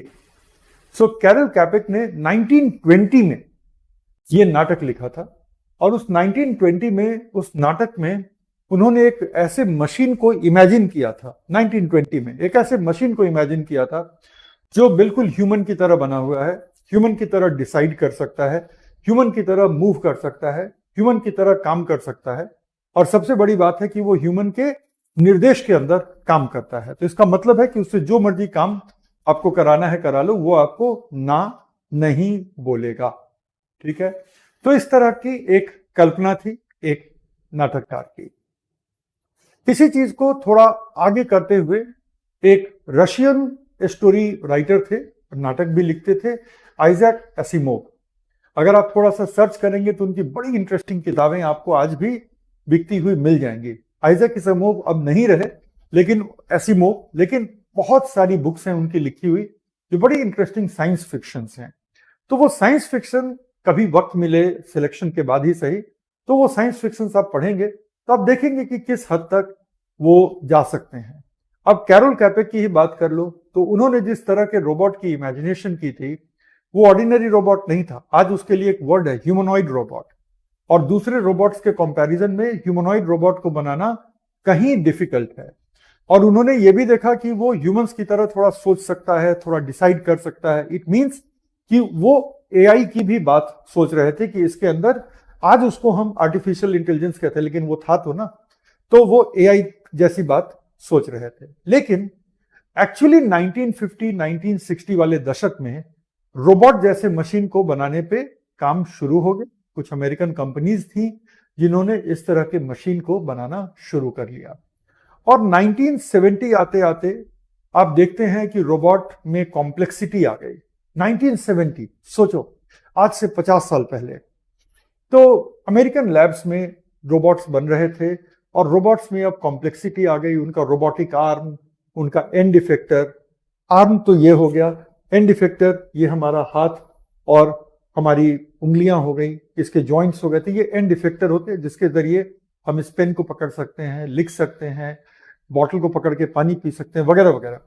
तो ये सारे कॉम्प्लेक्स आर्म्स वगैरह उन्होंने डेवलप कर लिए और उसके बाद 1970-80 के दशक में रोबोट कुछ कुछ खास काम में इस्तेमाल होने लग गए। जो सबसे पहले रोबोट्स जो इस्तेमाल हुए थे किसी इंडस्ट्री में, तो वो ऑटोमोबाइल इंडस्ट्री में इस्तेमाल हुए थे कुछ काम करने के लिए। उसके बाद हम देखते हैं कि रोबोट्स का इस्तेमाल 1980 के दशक में बढ़ता चला जाता है। रोबोट्स अब अमेरिका के न्यूक्लियर रिएक्टर वगैरह में यूज होने लग गए और इस तरह से वहां पे nuclear fuel rod, nuclear waste fuel वगैरह को हटाने वगैरह के लिए यूज होने लगे। उसके बाद 1990 में ह्यूमनॉइड रोबोट बनता है।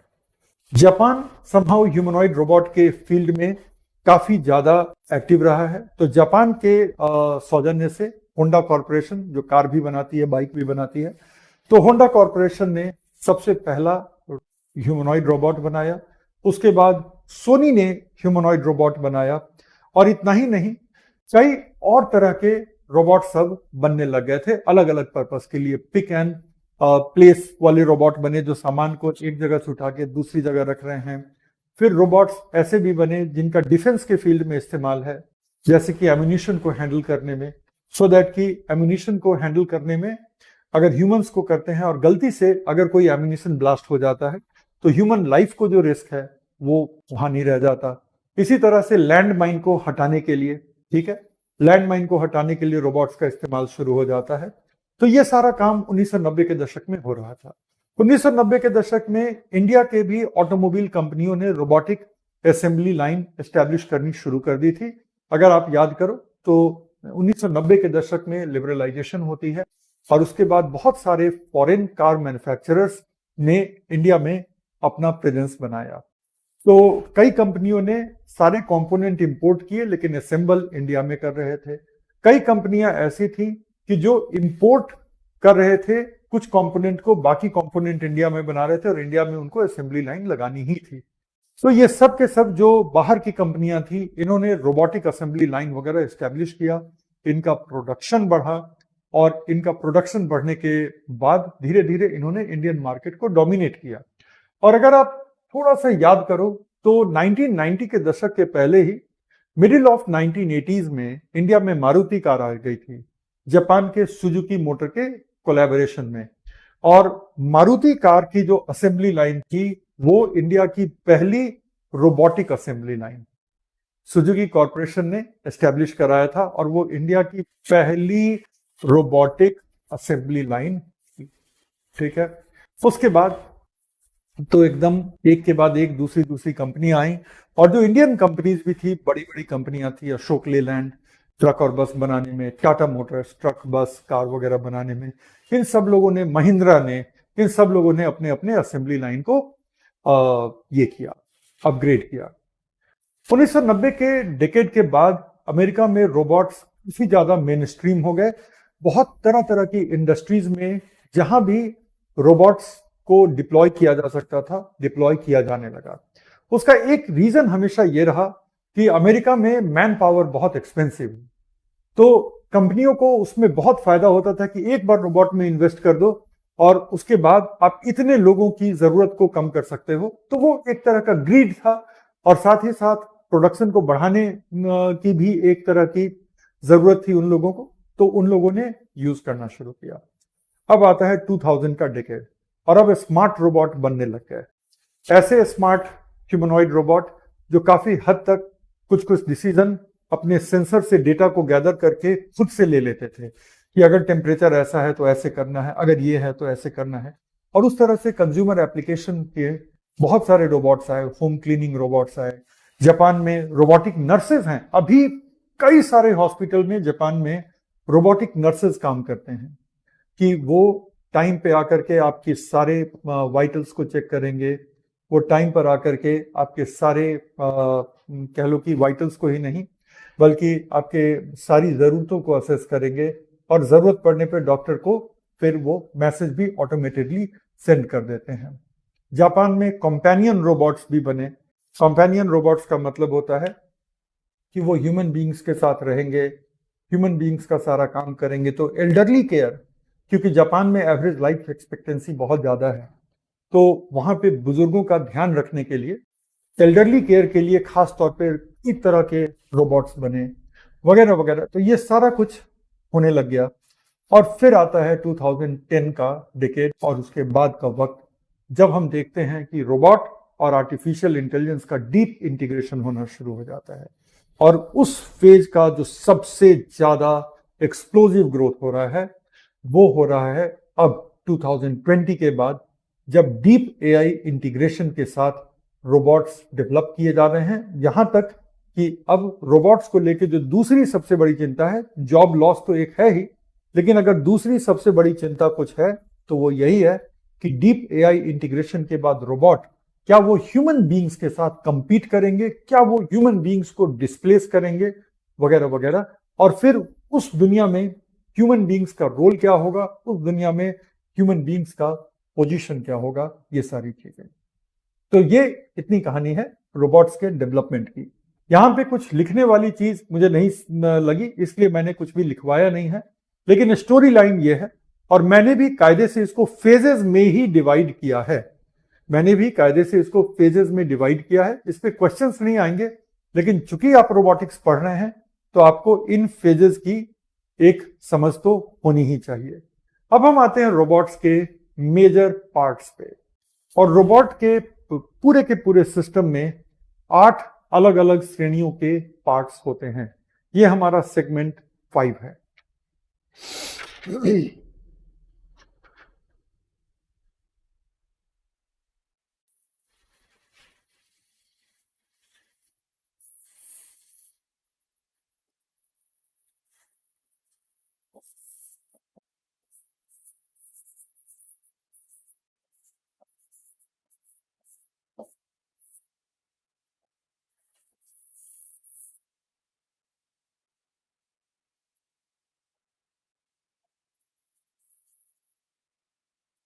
चल, सबसे पहले वाला पार्ट अगर आप देखो तो सबसे पहला पार्ट होता है मैकेनिकल पार्ट, जो कि डिसाइड करेगा कि रोबोट मूव कैसे कर रहा है वगैरह वगैरह। पहले हम देखते हैं। तो सबसे पहला पार्ट है मैकेनिकल पार्ट, नंबर 1। दूसरा पार्ट है इसके सेंसर्स।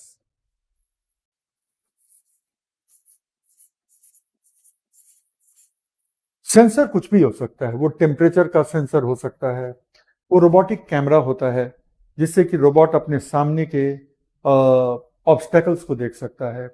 रोबोट इंफ्रारेड के जरिए आगे इंफ्रारेड रे भेजेंगे और वो अगर टकरा के वापस लौटा तो रोबोट उससे भी समझ जाते हैं। रोबोट साउंड वेव्स भेजते हैं, ऐसे साउंड वेव जो हमारे कान जिनको नहीं सुन सकते, लेकिन रोबोट आगे साउंड वेव भेजते हैं और साउंड वेव टकरा के लौटता है तो रोबोट को उससे भी सामने वाले ऑब्स्टेकल का पता चलता है। तो ये कई तरह के सेंसर्स होते हैं। तीसरा होता है रोबोट का कंट्रोल सिस्टम।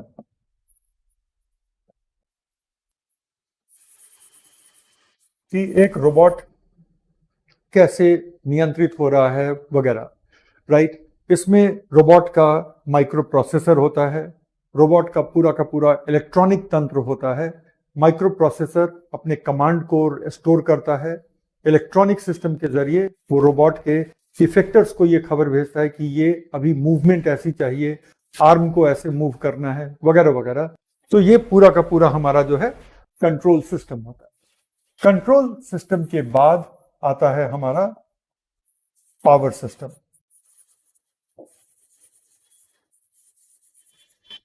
ठीक है, किसी भी रोबोट का एक अपना पावर सिस्टम होता है। उसके बाद पावर सिस्टम के बाद रोबोट का होता है यूजर इंटरफेस। कि जो भी रोबोट को यूज कर रहा है तो वो जो यूजर है वो रोबोट के साथ कैसे इंटरेक्ट करे। क्या वो एक कंप्यूटर के जरिए इंटरैक्ट करे, या रोबोट के ऊपर ही कुछ बटन होंगे, या कोई टच स्क्रीन होगा जिससे कि वो रोबोट के साथ इंटरैक्ट करेगा। ये इंटरैक्ट करना तो जरूरी है। अब जैसे मेरे घर का जो मतलब वो होम क्लीनिंग रोबोट है, तो वो मेरे मोबाइल ऐप से कनेक्ट होता है। उसके ऊपर बस एक ही बटन है, पावर का बटन है, और कोई बटन नहीं है उसके ऊपर। उसको पावर ऑफ, लंबे वक्त के लिए आप कहीं जा रहे हैं, अब घर की सफाई नहीं चाहिए, घर बंद चाहिए, तो आप उसको ऑफ करके चले जाइए, या फिर आप उसको ऑन रखेंगे तो वो अपने आप वाईफाई से कनेक्ट हो जाएगा और आपके मोबाइल ऐप से वो नियंत्रित होता रहेगा, राइट। तो मेरे लिए उसका यूजर इंटरफेस क्या है, वो जो है वो कुछ और नहीं बल्कि उसका मोबाइल ऐप है, ठीक है। तो ये उसका यूजर इंटरफेस कहलाता है। उसके बाद इसका एक कम्युनिकेशन सिस्टम होता है। अब आप सोचो कि कैसे मेरा रोबोट मेरे मोबाइल ऐप से कनेक्टेड है, क्योंकि उसके पास वाईफाई का कम्युनिकेशन सिस्टम है। अगर वाईफाई का कम्युनिकेशन सिस्टम नहीं होता तो कोई बात ही नहीं रहती। तो उसके पास वाईफाई का कम्युनिकेशन सिस्टम है, वाईफाई से कनेक्टेड है। इसी तरह से रोबोट में कई सारे रोबोट में USB 3 का पोर्ट होता है। क्यों? क्योंकि उससे आप उसको कनेक्ट कर सकते हैं और आपके मोबाइल ऐप के जरिए उसका फर्मवेयर अपडेट हो जाएगा। उसका जो रोबोट के अंदर जो अपना ऑपरेटिंग सिस्टम है, जिसको फर्मवेयर कहते हैं, तो वो फर्मवेयर अपडेट करने के लिए USB-C केबल है। तो वो भी क्या है, उसका एक कम्युनिकेशन सिस्टम है। फिर 7th पार्ट है उसका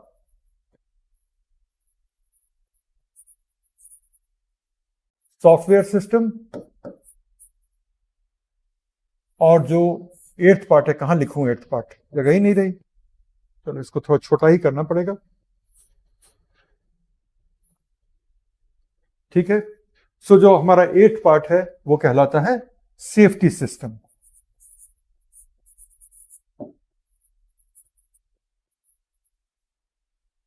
These are what?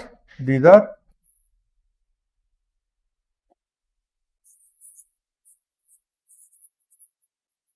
eight parts of robots।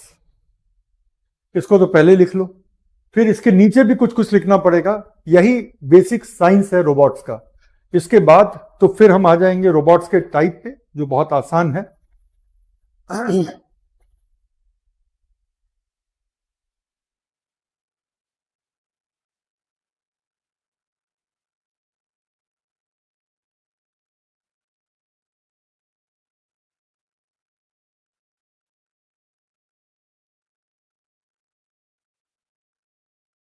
अच्छा, कुछ बच्चे कह रहे हैं कि सर के घर पर रोबोट, अरे छोटा सा है, ठीक है। अब एकदम बेसिक वाला रोबोट है, कोई ऐसी भयंकर बात नहीं है। और साइंस के टीचर होने के नाते ये सारी चीजें मुझे पता भी होनी चाहिए और मेरे पास इनका अनुभव भी होना चाहिए, है ना। एलेक्सा रोबोट नहीं है, ठीक है। एलेक्सा को कहते हैं डिजिटल वॉइस असिस्टेंट, तो एलेक्सा रोबोट नहीं है। Self driving car can be called a robot और नॉट रोबोट। जनरली लोग उसको रोबोट की श्रेणी में रखते नहीं, है ना। जनरली लोग उसको रोबोट की श्रेणी में नहीं रखते, क्योंकि वो एक बिल्कुल अलग तरीके का मामला है। एक ऑटोमोबाइल है, ऑटोमोबाइल की अपनी एक कैटेगरी क्रिएटेड है, तो इसलिए उसको हम रोबोट्स के श्रेणी में रखते नहीं। रखा जा सकता है, बहुत सारी वही खूबियां हैं जो रोबोट्स में भी होती हैं, कोई डाउट नहीं है। और ये क्वेश्चन सिली नहीं था। क्वेश्चन सिली अनसिली से ज्यादा मत डरो, बस कोशिश करो कि जो टॉपिक कर रहे हैं उससे जुड़ा हुआ सवाल पूछो, तो मुझे भी लगेगा कि आप टॉपिक के साथ कनेक्टेड हैं और टॉपिक के साथ आप बेहतर रिलेट कर पा रहे हैं, ठीक है। अब थोड़ा सा फटाफट इसके नीचे लिखने का काम करते हैं, क्योंकि सिर्फ इतने से बात बनेगी नहीं। तो जब हम मैकेनिकल सिस्टम की बात करते हैं, मतलब कि यांत्रिक सिस्टम की बात करते हैं, तो इसमें बहुत सारी चीजें आती हैं। सबसे पहले तो रोबोट का जो अपना एक फ्रेम होता है, रोबोट की अपनी एक बॉडी होती है जो कि रोबोट को स्ट्रक्चर और शेप देता है। उसके बाद रोबोट के एक्चुएटर्स होते हैं। एक्चुएटर का मतलब क्या होता है, अगर रोबोट पॉइंट ए से पॉइंट बी पे मूव कर रहा है, ठीक है, तो वो कैसे मूव कर रहा है, कोई तो मोटर होगा, या रोबोट का आर्म, मान लो कि मैं नहीं हूं, मैं एक रोबोट हूं, मुझे कमांड दिया गया कि ये पेन उठाओ, तो देखो अब मुझे कमांड आया तो मैं गया, इस पेन को ऐसे उठाया लाया, ठीक है। तो कुछ तो मूव किया ना, यहां पे कुछ तो मेरे हाथ पे मूव किया, तो वो क्या था? जाहिर है वो एक एक्चुएटर है, एक मोटर है जो कि रोबोट के अंदर चलेगा, जिससे कि रोबोट का जो आर्म है वो मूव करेगा, या रोबोट खुद ही एक जगह से दूसरी जगह मूव करेगा। फिर मैकेनिकल सिस्टम में एंड इफेक्टर होता है, जैसे ये पिक एंड प्लेस वाला रोबोट है मेरा हाथ, तो वो एंड इफेक्टर इसकी फिंगर्स हैं। लेकिन मान लो कि ड्रिलिंग रोबोट है, तो वो क्या करेगा? उसका जो एंड इफेक्टर होगा वो एक ड्रिल मशीन होगा, वो जाएगा उस पॉइंट पे ड्रिल कर देगा, एग्जैक्ट जिस कैलिबर का ड्रिल चाहिए उस कैलिबर का ड्रिल कर देगा। जहां पे फोन असेंबल होते हैं वहां पे वो फोन के कंपोनेंट को स्क्रू करते करते फिक्स कर देता है। तो असेंबली रोबोट जो होते हैं, जो इलेक्ट्रॉनिक कंपोनेंट को असेंबल करते हैं, तो उनका एंड इफेक्टर क्या ऐसी उंगलियों वाला होना चाहिए? नहीं। उनका एंड इफेक्टर क्या ड्रिल वाला होना चाहिए? नहीं। उनका एंड इफेक्टर बड़ा माइन्यूट होता है, अलग अलग स्क्रू ड्राइवर होते हैं, सोल्डरिंग की व्यवस्था होती है, वगैरह वगैरह, ठीक है। तो उसका एंड इफेक्टर कुछ और होगा। लेकिन दुनिया में कोई भी ऐसा रोबोट नहीं है जिसका एंड इफेक्टर नहीं होता। काम कैसे करेगा अगर एंड इफेक्टर नहीं होगा? तो आप देखो कि एक फ्रेम होगी, एक एक्चुएटर होगा जो मोटर वगैरह होगा, एंड इफेक्टर होगा जो एक्चुअली काम करेगा। और मान लो अगर मोटर यहां चल रहा है और एंड इफेक्टर यहां है, तो इसको कनेक्ट करने के लिए क्या चाहिए आपको? बीच बीच में गियर चाहिए। गियर क्या होता है कि यहां के मूवमेंट को वहां ट्रांसफर करना, वहां के मूवमेंट को वहां ट्रांसफर करना, उसको हम कहते हैं गियर। मान लो कि जैसे एक व्हील है,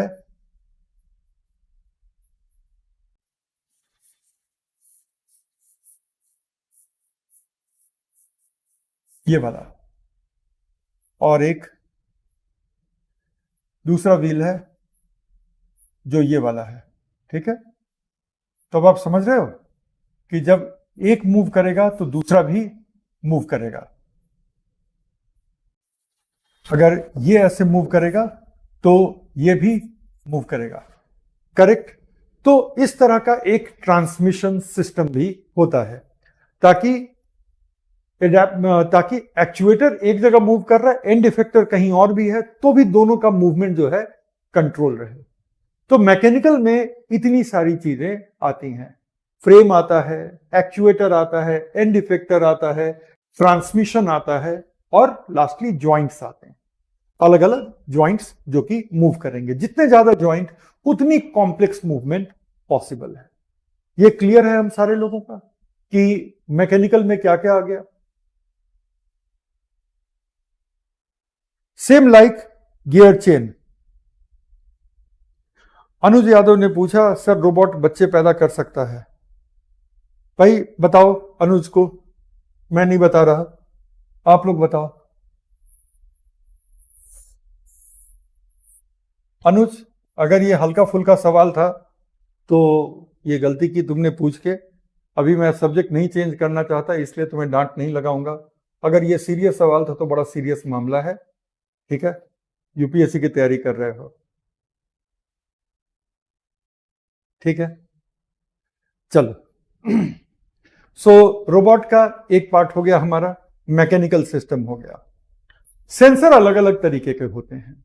रोबोट के जो सेंसर्स हैं वो अलग अलग डिजाइन के होते हैं। चैट पे ध्यान मत दो, ठीक है। तो कुछ रोबोट्स में छोटे छोटे कैमरा होते हैं, जिससे कि रोबोट अपने आसपास के एनवायरनमेंट पे नजर रखता है। कुछ रोबोट साउंड वेव्स को सामने भेजता है, फिर वो वापस आता है, और इस तरह से रोबोट अपने डायरेक्शन, अपने सराउंडिंग को समझ पाता है। कुछ रोबोट्स में लेजर डिटेक्टर होते हैं, वो लेजर भेजेगा, लेजर के रिफ्लेक्शन से वो रीड करेगा कि सामने क्या ऑब्स्टेकल है, क्या नहीं है, वगैरह वगैरह। कुछ रोबोट्स में वो मामला होता है। उसके बाद हम ये पाते हैं कि कुछ रोबोट्स ऐसे भी होते हैं जिनके पास टेम्परेचर को डिटेक्ट करने के लिए एक सेंसर होता है। तो रोबोट्स में कई तरह के सेंसर होते हैं। सेंसर के जरिए रोबोट अपने आसपास और कई बार अपने परफॉर्मेंस पे भी नजर रखता है, जिससे कि रोबोट अपने फंक्शनिंग को उस हिसाब से कैलिब्रेट कर सके, फंक्शनिंग को उस हिसाब से चेंज कर सके। तो सेंसर उस पॉइंट ऑफ व्यू से जरूरी है। तीसरा है रोबोट का कंट्रोल सिस्टम। जब हम रोबोट के कंट्रोल सिस्टम की बात करते हैं तो सबसे पहले हमें यह समझना है कि रोबोट के अंदर माइक्रो प्रोसेसर जरूर होता है, ताकि वो रोबोट को दिए हुए कमांड को कनेक्ट करे रोबोट के एक्चुएटर से। रोबोट का जो मोटर होता है, उस मोटर को कितने लेवल पे रन करना है, उस मोटर से क्या और कैसा काम लेना है, उसके बाद जॉइंट्स को कैसे ऑपरेट करना है और एंड इफेक्टर को कैसे ऑपरेट करना है, तो ये सारी चीजों को कमांड के साथ जोड़ के चलना है। तो ये सारी चीजों को कमांड के साथ जोड़ने के लिए रोबोट में एक माइक्रो प्रोसेसर की जरूरत होगी, जो कि आजकल के रोबोट में बहुत ज्यादा कैपेबल माइक्रो प्रोसेसर वाले रोबोट्स होते हैं, बहुत ज्यादा कैपेसिटी वाले रोबोट्स होते हैं जो बहुत कैपेबल माइक्रो प्रोसेसर होते हैं। They are as good as most of the computer microprocessors. इसके अलावा अलग अलग मोटर के अपने अपने ड्राइवर वगैरह होते हैं वगैरह। उसके बाद फोर्थ सिस्टम है पावर सिस्टम। रोबोट को पावर सप्लाई चाहिए। अगर वो मोबाइल रोबोट है तो वो बैटरी ऑपरेटेड होगा, अगर वो फैक्ट्री का रोबोट है तो वो डायरेक्ट एसी पे भी चलता है। ठीक है, तो इट एंटायरली डिपेंड्स कि रोबोट का नेचर क्या है, कितना पावर चाहिए। तो एसी पावर वाले भी रोबोट होते हैं, डीसी पावर वाले भी रोबोट होते हैं, तो वो होता है। उसके बाद हमारा है फिफ्थ यूजर इंटरफेस, कि रोबोट और रोबोट का जो यूजर है उनके बीच इंटरैक्शन का क्या है। कुछ रोबोट का अपना एक पैनल होता है, उनकी बॉडी पे ही बना हुआ, जहां से आप कर सकते हो। कुछ रोबोट को आप रिमोटली कंट्रोल कर सकते हो थ्रू अ रिमोट कंट्रोल, या उनका एक मोबाइल ऐप है, उसके जरिए आप रिमोटली उस रोबोट को कंट्रोल कर सकते हैं। कई रोबोट कंप्यूटर से कंट्रोल होते हैं, जैसे जो रोबोटिक सर्जरी होती है तो वहां पे कंप्यूटर कंट्रोल्ड रोबोट्स काम कर रहे होते हैं। ठीक है, तो डॉक्टर अलग एक कंप्यूटर पे रोबोट को निर्देशित कर रहा होता है और रोबोट्स उस निर्देश के हिसाब से काम को मतलब कि सर्जरी को अंजाम दे रहा होता है। तो ये एक हो गई। इसके अलावा रोबोट का अपना एक कम्युनिकेशन सिस्टम होता है, जैसे कि वाईफाई से कनेक्टेड हो सकता है रोबोट ब्लूटूथ से कनेक्टेड हो सकता है, रोबोट के अपने पोर्ट हो सकते हैं जिस पोर्ट के थ्रू आप उसको किसी वायर्ड कनेक्शन से जोड़ सकते हैं वगैरह। उसके बाद रोबोट का अपना एक ऑपरेटिंग सिस्टम होता है। कोई भी स्मार्ट डिवाइस का अपना एक ऑपरेटिंग सिस्टम होता है। फोन का अपना ऑपरेटिंग सिस्टम होता है, आपके डिजिटल कैमरे का अपना एक ऑपरेटिंग सिस्टम होता है, जिसको अक्सर हम ऑपरेटिंग सिस्टम के नाम से नहीं जानते, उसको हम जानते हैं फर्मवेयर के नाम से। कि जो कंपनी, जो फर्म है जिसने इसको बनाया है, तो उसको कंट्रोल करने वाला उसका सॉफ्टवेयर भी उसी ने बनाया है, तो वो फर्मवेयर वो उसका ऑपरेटिंग सिस्टम है। और उस ऑपरेटिंग सिस्टम के ऊपर अलग अलग प्रोग्राम्स आप इसमें लोड कर सकते हो। लेकिन अलग अलग प्रोग्राम को लोड करने के लिए, अलग अलग प्रोग्राम्स को लोड करने के लिए ये बड़ा जरूरी हो जाता है, बहुत ज्यादा जरूरी हो जाता है कि आप उसको बीच में एक मिडिल वेयर एस्टेब्लिश करो। ऑपरेटिंग सिस्टम और अलग अलग प्रोग्राम, इनको कनेक्ट करने के लिए उसको हम कहते हैं मिडिल वेयर। तो OS, middleware and then other software, और ओएस और अदर सॉफ्टवेयर में ये मिडिल वेयर काम कर रहा होता है, ताकि अदर सॉफ्टवेयर हमारे ओएस को खराब ना करे। और उसके बाद आता है हमारा सेफ्टी सिस्टम। मान लो कि कुछ अगर रोबोट के काम में कुछ गड़बड़ी आती है, ठीक है, अगर मान लो कि रोबोट के काम में कोई गड़बड़ी आती है, तो क्या वो इमरजेंसी स्टॉप हो सकता है या नहीं हो सकता। मान लो घर में सफाई करने वाला रोबोट है, अगर उसके सामने खेलता हुआ कोई छोटा बच्चा आ जाए, तो क्या रोबोट को रुकना चाहिए या रोबोट को चलना चाहिए। क्योंकि रोबोट के दिमाग में आपके घर का नक्शा है कि कुर्सियां कहाँ है, टेबल कहाँ है, सोफा कहाँ है, बेड कहाँ है, वगैरह वगैरह, सारा नक्शा है। रोबोट उस हिसाब से चल रहा है। सीढ़ी कहाँ है, एकदम सीढ़ी के किनारे आकर के वो रुक जाएगा, क्योंकि अगर उसके आगे गया तो वो गिर जाएगा और उस रोबोट की मौत हो जाएगी। ठीक है, तो रोबोट के पास पूरा नक्शा है, रोबोट के पास पूरा का पूरा नक्शा है। अब सवाल यही उठता है कि अगर रोबोट को उस नक्शे के अलावा भी कोई ऐसा अवरोध आ जाता है, कोई ऐसा ऑब्स्टेकल आ जाता है अचानक से, जो कि उसके नक्शे के नाम पर सेव नहीं था, तो क्या रोबोट को रुकना चाहिए या नहीं। तो ऑफ कोर्स रुकना चाहिए। तो ठीक है, तो कहीं भी किसी भी तरह की कोई गड़बड़ी अगर होती है तो क्या कोई इमरजेंसी प्रोविजन, कोई सेफ्टी प्रोविजन उस रोबोट में है या नहीं है। तो रोबोट के इतने सारे सिस्टम्स होते हैं, ठीक है। और आपके पीडीएफ में भी सेक्शन 5 में रोबोट के सिस्टम्स के साथ ही डील किया हुआ है, तो आप एक बार उसको अब देख लीजिएगा, ठीक है ना। आई होप कि ये चीज क्लियर है। रोशन पूछ रहे हैं कि सर ओएस क्या होती है। ओएस सबसे फंडामेंटल सॉफ्टवेयर होता है जो किसी भी स्मार्ट डिवाइस को बेसिक ऑपरेशन की क्षमता देता है। तो ओएस ऑपरेटिंग सिस्टम भी एक सॉफ्टवेयर है, लेकिन यह पहला सॉफ्टवेयर है जो किसी भी डिवाइस को चलाएगा। तो जैसे ये एंड्रॉइड फोन है, तो इस एंड्रॉइड फोन को एंड्रॉइड फोन इसलिए कहते हैं क्योंकि इसका ऑपरेटिंग सिस्टम गूगल ने बनाया है और इसका नाम है एंड्रॉइड ऑपरेटिंग सिस्टम, ठीक है। इसी तरह से अगर आप इसको देखो तो ये आईफोन है, तो इसको हम आईओएस के नाम से जानते हैं, ठीक है। आईओएस का मतलब है एप्पल का अपना ऑपरेटिंग सिस्टम। तो ये पहला सॉफ्टवेयर होता है जो किसी भी डिवाइस के लिए होता है। अब ये कंप्यूटर है, तो इस कंप्यूटर का भी, ये कंप्यूटर, ठीक है, तो इस कंप्यूटर का भी अपना एक ऑपरेटिंग सिस्टम है जिसको हम मैक ओएस कहते हैं। उसके ऊपर से आप सॉफ्टवेयर्स को आप इंस्टॉल कर रहे होते हैं। I hope you understand what is OS.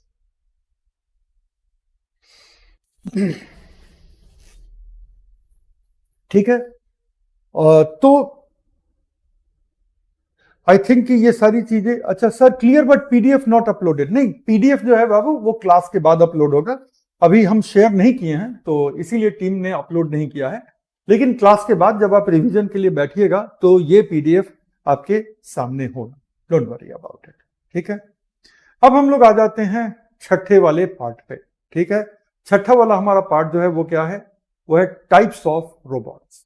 अब यहां से टेक्नोलॉजी खत्म, एप्लीकेशन चालू, और बस छठा, सातवां, आठवां ये तीनों 5-5 मिनट का सेगमेंट है और इस तरह से हम लोग रोबोट को अंजाम दे देंगे आज।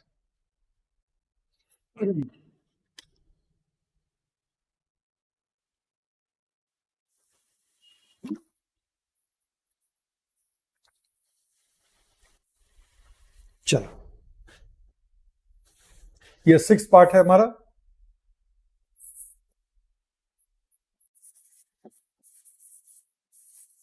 टाइप्स ऑफ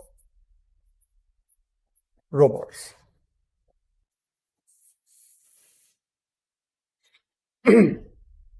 तो टाइप्स ऑफ रोबोट जो है, कई तरह से रोबोट्स को हम क्लासिफाई कर सकते हैं, लेकिन जो सबसे मेजर क्लासिफिकेशन है रोबोट्स का, वो बेसिकली उनके पर्पस के हिसाब से है, ठीक है, कि रोबोट जो काम करता है उस पर्पस का रोबोट उसको हम बोलते हैं, ठीक है। तो लेट अस स्टार्ट। सबसे मेजर और इंपॉर्टेंट जो है वो है इंडस्ट्रियल रोबोट्स,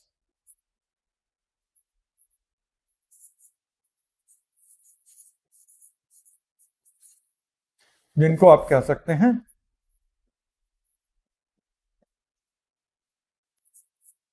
औद्योगिक रोबोट्स। ये वो रोबोट्स हैं जो अलग अलग इंडस्ट्री में काम कर रहे होते हैं, और इंडस्ट्री में कई तरह के काम हो सकते हैं। अगर रोबोटिक असेंबली लाइन ना हो तो मॉडर्न ऑटोमोबाइल सेक्टर क्लोज हो जाएगा।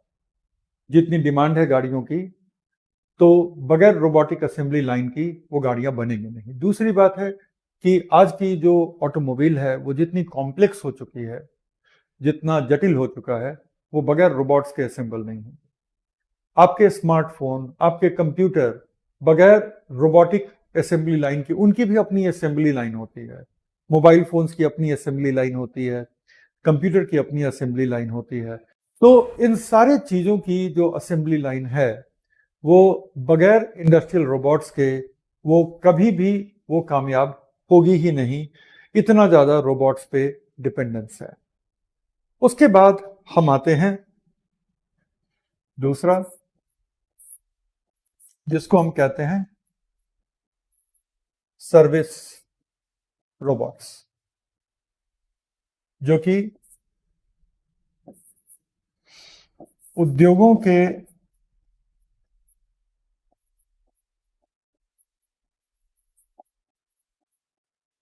बियॉन्ड जो दूसरी सेवाएं आपको देते हैं,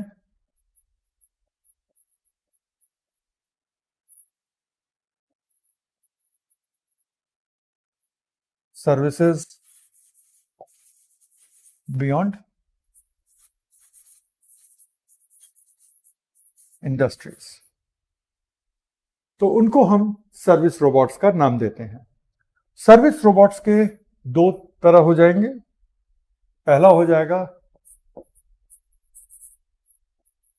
कि व्यावसायिक सेवाएं,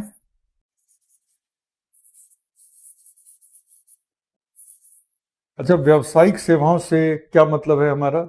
तो व्यावसायिक सेवाओं से हमारा मतलब इतना ही है कि जैसे mining,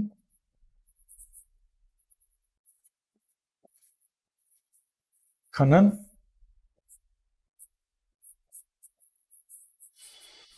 agriculture,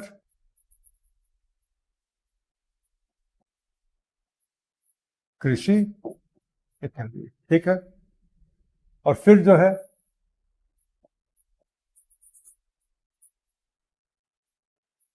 house hold services, जैसे कि क्लीनिंग।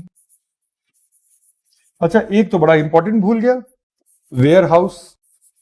वेयर हाउस में जो सामान इधर से उधर रखने का जो सिस्टम है, वेयर हाउस का मतलब गोदाम होता है, ठीक है ना। तो वो भी सिस्टम तो प्रोफेशनल सर्विस हुआ। फिर हाउस होल्ड की क्लीनिंग, साफ सफाई वाले जो रोबोट होते हैं वो। फिर कंपेनियनशिप, जापान में तो बड़ा चलता है ये कंपेनियनशिप।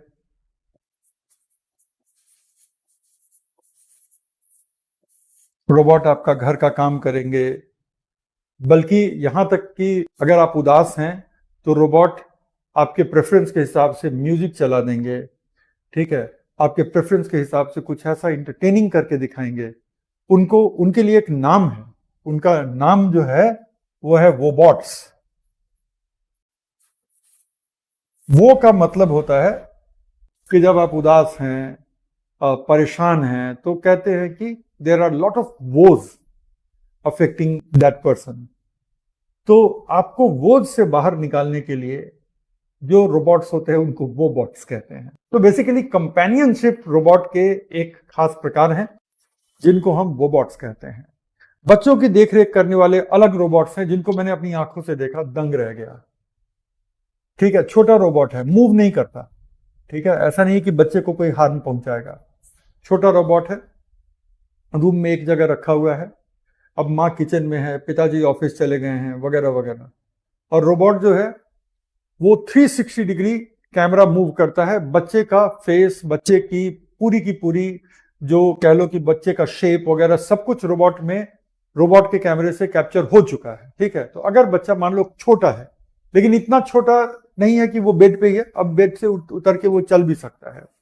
तो अगर मान लो कि बच्चा बेड पे बैठ गया और बैठ के इधर चला गया, तो रोबोट का कैमरा ऐसे से ऐसे मूव कर जाएगा, बच्चे को देख रहा है, ठीक है। फिर बच्चा बेड से उतरा, रोबोट का कैमरा ऐसे हो गया, बच्चा बेड से उतरा, अब उतर के उधर जा रहा है, ठीक है। अब बच्चा जैसे ही दरवाजे के पास जाएगा या किसी ऐसी जगह जा रहा है जहां पे उसको नहीं जाना चाहिए, तो पेरेंट के मोबाइल पे, दोनों पेरेंट के मोबाइल पे तेज एक नोटिफिकेशन अलार्म भेजेगा, मां भागते भागते आएगी। या अगर चेक करना है तो 1 मिनट में आप कैमरे का फीड चेक कर लो। तो बच्चे की देखरेख के लिए, बुजुर्गों के देखरेख के लिए, तो जापान में तो भयंकर चल रहा है ये बच्चों की देखरेख वाला। मैंने अमेरिका में एक दोस्त के यहाँ ही देखा, ठीक है। उनके छोटे बच्चे की देखरेख उसी रोबोट से हो रही थी। तो भयंकर भयंकर रोबोट है हाउस होल्ड सर्विस में। हम लोग तो इंडिया में बस झाड़ू वाड़ू लगवा रहे हैं, वो लोग काफी कुछ काम करा रहे हैं, ठीक है। तो companionship, elderly care,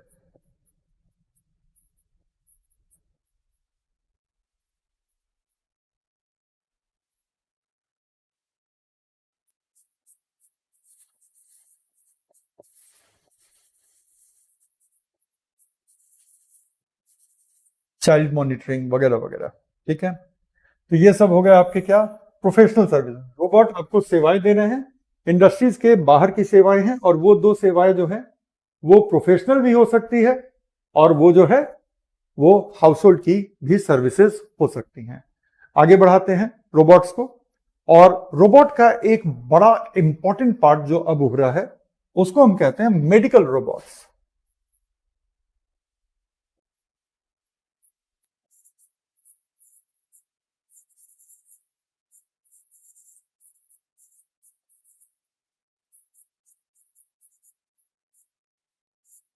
nursing robots हैं, जो मैं जापान वाला बता रहा था। फिर रोबोटिक सर्जरी है। हमारे इंडिया में बहुत सारे हॉस्पिटल में रोबोटिक सर्जरी होने लग गई है, और वो भी ऐसा नहीं कि सिर्फ महानगरों में रोबोटिक सर्जरी हो रही है, बल्कि स्टेट कैपिटल में भी बहुत सारे प्राइवेट और बहुत सारे गवर्नमेंट हॉस्पिटल में रोबोटिक सर्जरी है। आईज की रोबोटिक सर्जरी होती है, कोरोनरी बाईपास में रोबोटिक काम हो रहा है। ठीक है, इसके बाद कार्टिलेज नी सर्जरी रोबोटिक हो रही है, वगैरह वगैरह। तो ये सब जो है हमारे रोबोट्स हैं जो मेडिकल फील्ड में बहुत ज्यादा कंट्रीब्यूट कर रहे हैं। इसके बाद हम आते हैं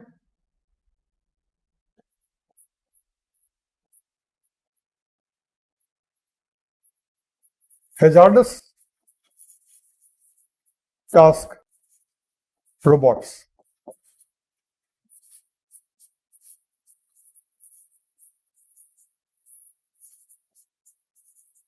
जोखिम कार्य से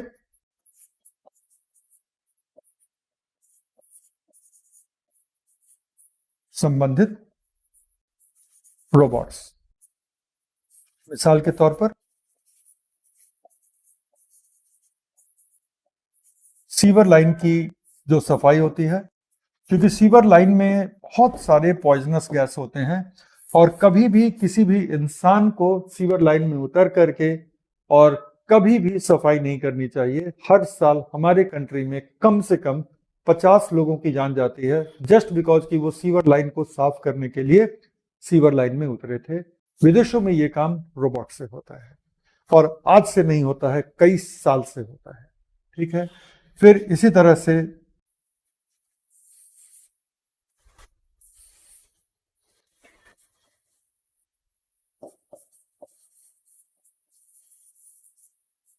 न्यूक्लियर पावर प्लांट्स में फ्यूल को ले जाना, वेस्ट को हटाना, वगैरह वगैरह, फ्यूल हैंडलिंग,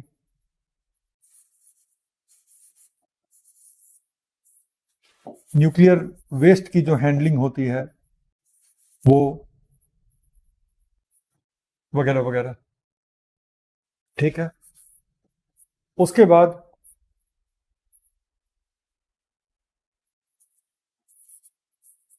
रिसर्च एंड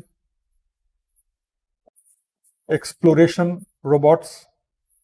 ये रिसर्च एंड एक्सप्लोरेशन रोबोट्स ऐसे रोबोट्स होते हैं जिनको आप स्पेस में भेज दो, जिनको आप सी के नीचे भेज दो, और वहां पे वो चीजों को एक्सप्लोर कर रहे होते हैं। तो ये सारे जो रोबोट्स होते हैं उनको हम रिसर्च एंड एक्सप्लोरेशन की श्रेणी में रखते हैं, काफी जोखिम है। और जैसे अब मान लो कि हमारा मून का जो रोवर था वो कुछ और नहीं, एक रोबोटिक व्हीकल था। इसी तरह से अमेरिका ने मार्स पे अपना रोवर उतारा, क्यूरियोसिटी, वो क्या था, वो रोबोटिक रोवर था, है ना। तो ये जो है रिसर्च एंड एक्सप्लोरेशन के लिए भी रोबोट्स होते हैं। फिर बहुत छोटे छोटे रोबोट्स आजकल होने लग गए हैं जिनको हम नैनो रोबोट्स कहते हैं। हालांकि एक्चुअली वो नैनो साइज के नहीं होते, लेकिन बहुत छोटे होते हैं, और मेडिकल पर्पसेस के लिए बहुत सारे एक्सपेरिमेंट किए जा रहे हैं रोबोट्स को लेकर के। तो ये सारे रोबोट्स के मेजर प्रकार हैं जिनका आज की डेट में इस्तेमाल हो रहा है, और रिसर्च के लेवल पे तो बहुत बहुत सारे रोबोट्स का इस्तेमाल हो रहा है। ठीक है, अब हम आते हैं सीवर लाइन क्या है। अरे अंडरग्राउंड जो नाले बहते हैं बड़े शहरों में, अंडरग्राउंड जो जिसका मैन होल होता है, ढक्कन हटा करके लोग नीचे उतरते हैं, उसको बेटा सीवर कहते हैं, ठीक है ना। नैनो रोबोट्स की साइज एक्चुअली माइक्रोमीटर में होती है, नैनो साइज में नहीं होती, उतने छोटे लेवल पे रोबोट्स बन नहीं पाए हैं अभी तक। अब हम आते हैं 7th पे, वो है बेनिफिट्स एंड एप्लीकेशन। तो एप्लीकेशन तो हमने देख ही लिया अलग अलग एरियाज में। सबसे पहला बेनिफिट जो है वो है इंक्रीज्ड प्रोडक्टिविटी का, कि आपकी उत्पादकता बढ़ जाती है, ठीक है।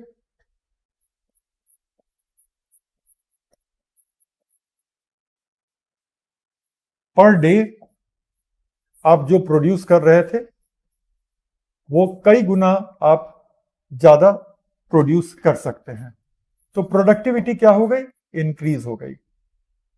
दूसरा, एक बार रोबोट लगा दो, ठीक है, उसके बाद आपका कॉस्ट कम हो जाता है।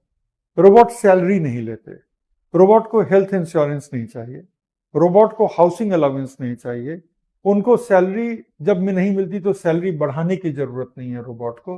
रोबोट कभी भी हड़ताल नहीं करेंगे, आपको परेशान नहीं करेंगे, तमाम फायदे हैं। एक बार रोबोट लगा लो और उनके बिजली या उनके बैटरी का इंतजाम कर लो और कॉस्ट आप बहुत ज्यादा सेव कर सकते हो।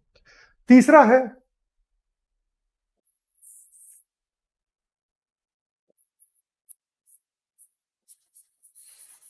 Higher precision and quality. तो क्या होती है कि आपकी जो प्रोडक्ट है उसकी गुणवत्ता बढ़ जाती है, क्योंकि रोबोट्स के ऑपरेशन में एक प्रिसीजन होती है जो कि ह्यूमन ऑपरेशन में हमेशा फ्लक्चुएशन होती है। तो इस तरह से रोबोट जो है आपको एक बेहतर प्रिसीजन दे सकते हैं।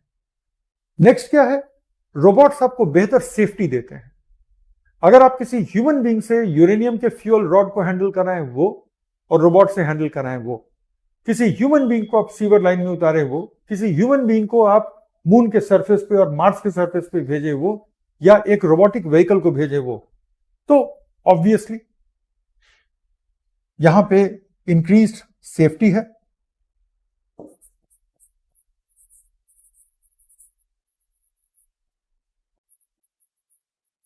ये क्या होती है,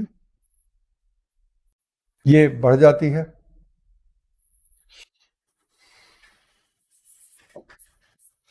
और क्या लगता है कि रोबोट्स के और क्या फायदे हो सकते हैं, फ्लेक्सिबिलिटी, क्योंकि इनको आप कई तरह से रीप्रोग्राम कर सकते हैं,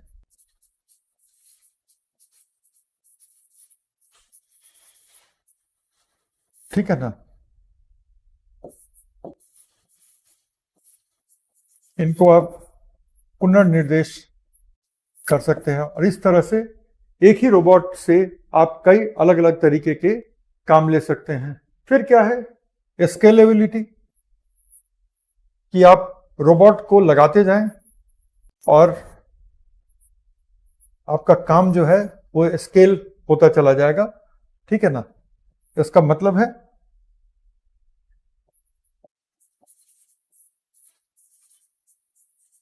कार्य क्षमता में वृद्धि।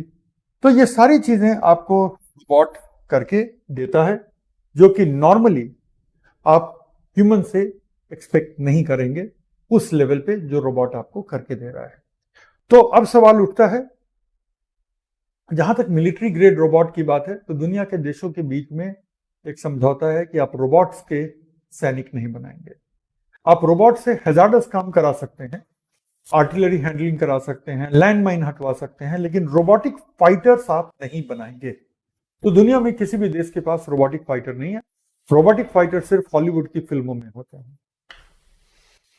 अब हम उसके बाद आ जाते हैं कहां, उसके बाद हम आ जाते हैं सीधा सीधा इश्यूज पे। तो दो मेन इश्यूज हैं, कि हमारा लास्ट सेगमेंट है आज का, इश्यूज। पहला इशू जो है वो है लॉस ऑफ जॉब्स।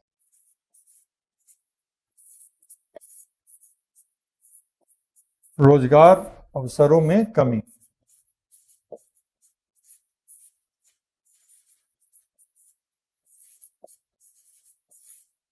तो पहला तो यह है जो कि पूरी दुनिया में एक एस्टैब्लिश्ड फैक्ट है। दूसरा है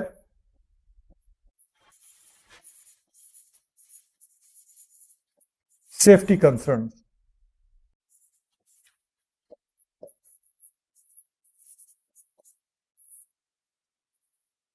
सुरक्षा का मामला। और खास तौर पे आज जब एआई और रोबोट्स इंटीग्रेट हो रहे हैं तो एआई के पास अब एक फिजिकल पावर आ गया है। एआई के पास एक फिजिकल पावर आ गया है कि एआई आपको बोल के कुछ नहीं करा सकता, लेकिन रोबोट को बोल करके, रोबोट को प्रोग्राम करके कुछ करा सकता है। तो एआई डोमिनेंस की दिशा में ये एक बड़ा इंपॉर्टेंट कंसर्न हो जाता है।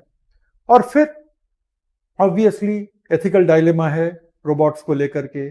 कहीं ना कहीं रोबोट को लेकर के एक डिपेंडेंसी जो डेवलप हो रही है वो भी एक मामला है। लेकिन जो मेन दो मामले हैं वो दो मामले होते हैं towards the loss of jobs and towards the AI dominance via the robots.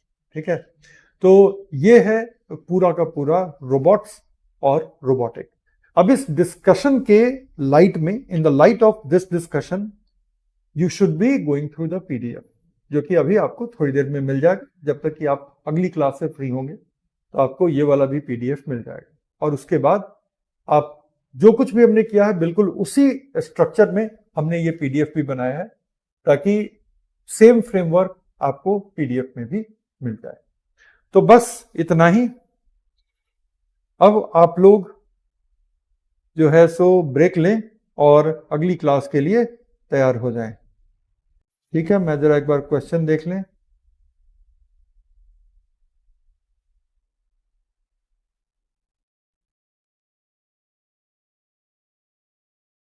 Gaganyaan में व्योम मित्रा भी क्या रोबोट है? बिल्कुल रोबोट ही है। ठीक है, तो एलेक्सा रोबोट नहीं है, एलेक्सा डिजिटल वॉइस असिस्टेंट है। डन। तो चलो, अब आज की क्लास यहीं पे 12:19 या 20 मिनट होने को आया। 10 मिनट का आप लोग को ब्रेक मिलना चाहिए अगली क्लास के पहले, और आज का टॉपिक भी फिनिश हो गया है। तो अब कल मिलते हैं। और कल अब रोबोटिक्स हमारा खत्म हो गया, कल की क्लास में हमारा नैनो टेक्नोलॉजी खत्म हो गया। तो कल भी एक कोई छोटा टॉपिक लेंगे जिसको कि हम कल फिनिश कर लें। तो चलिए, आज के लिए इतना ही। Goodbye everyone. अब साइन ऑफ कर रहे हैं। Good bye.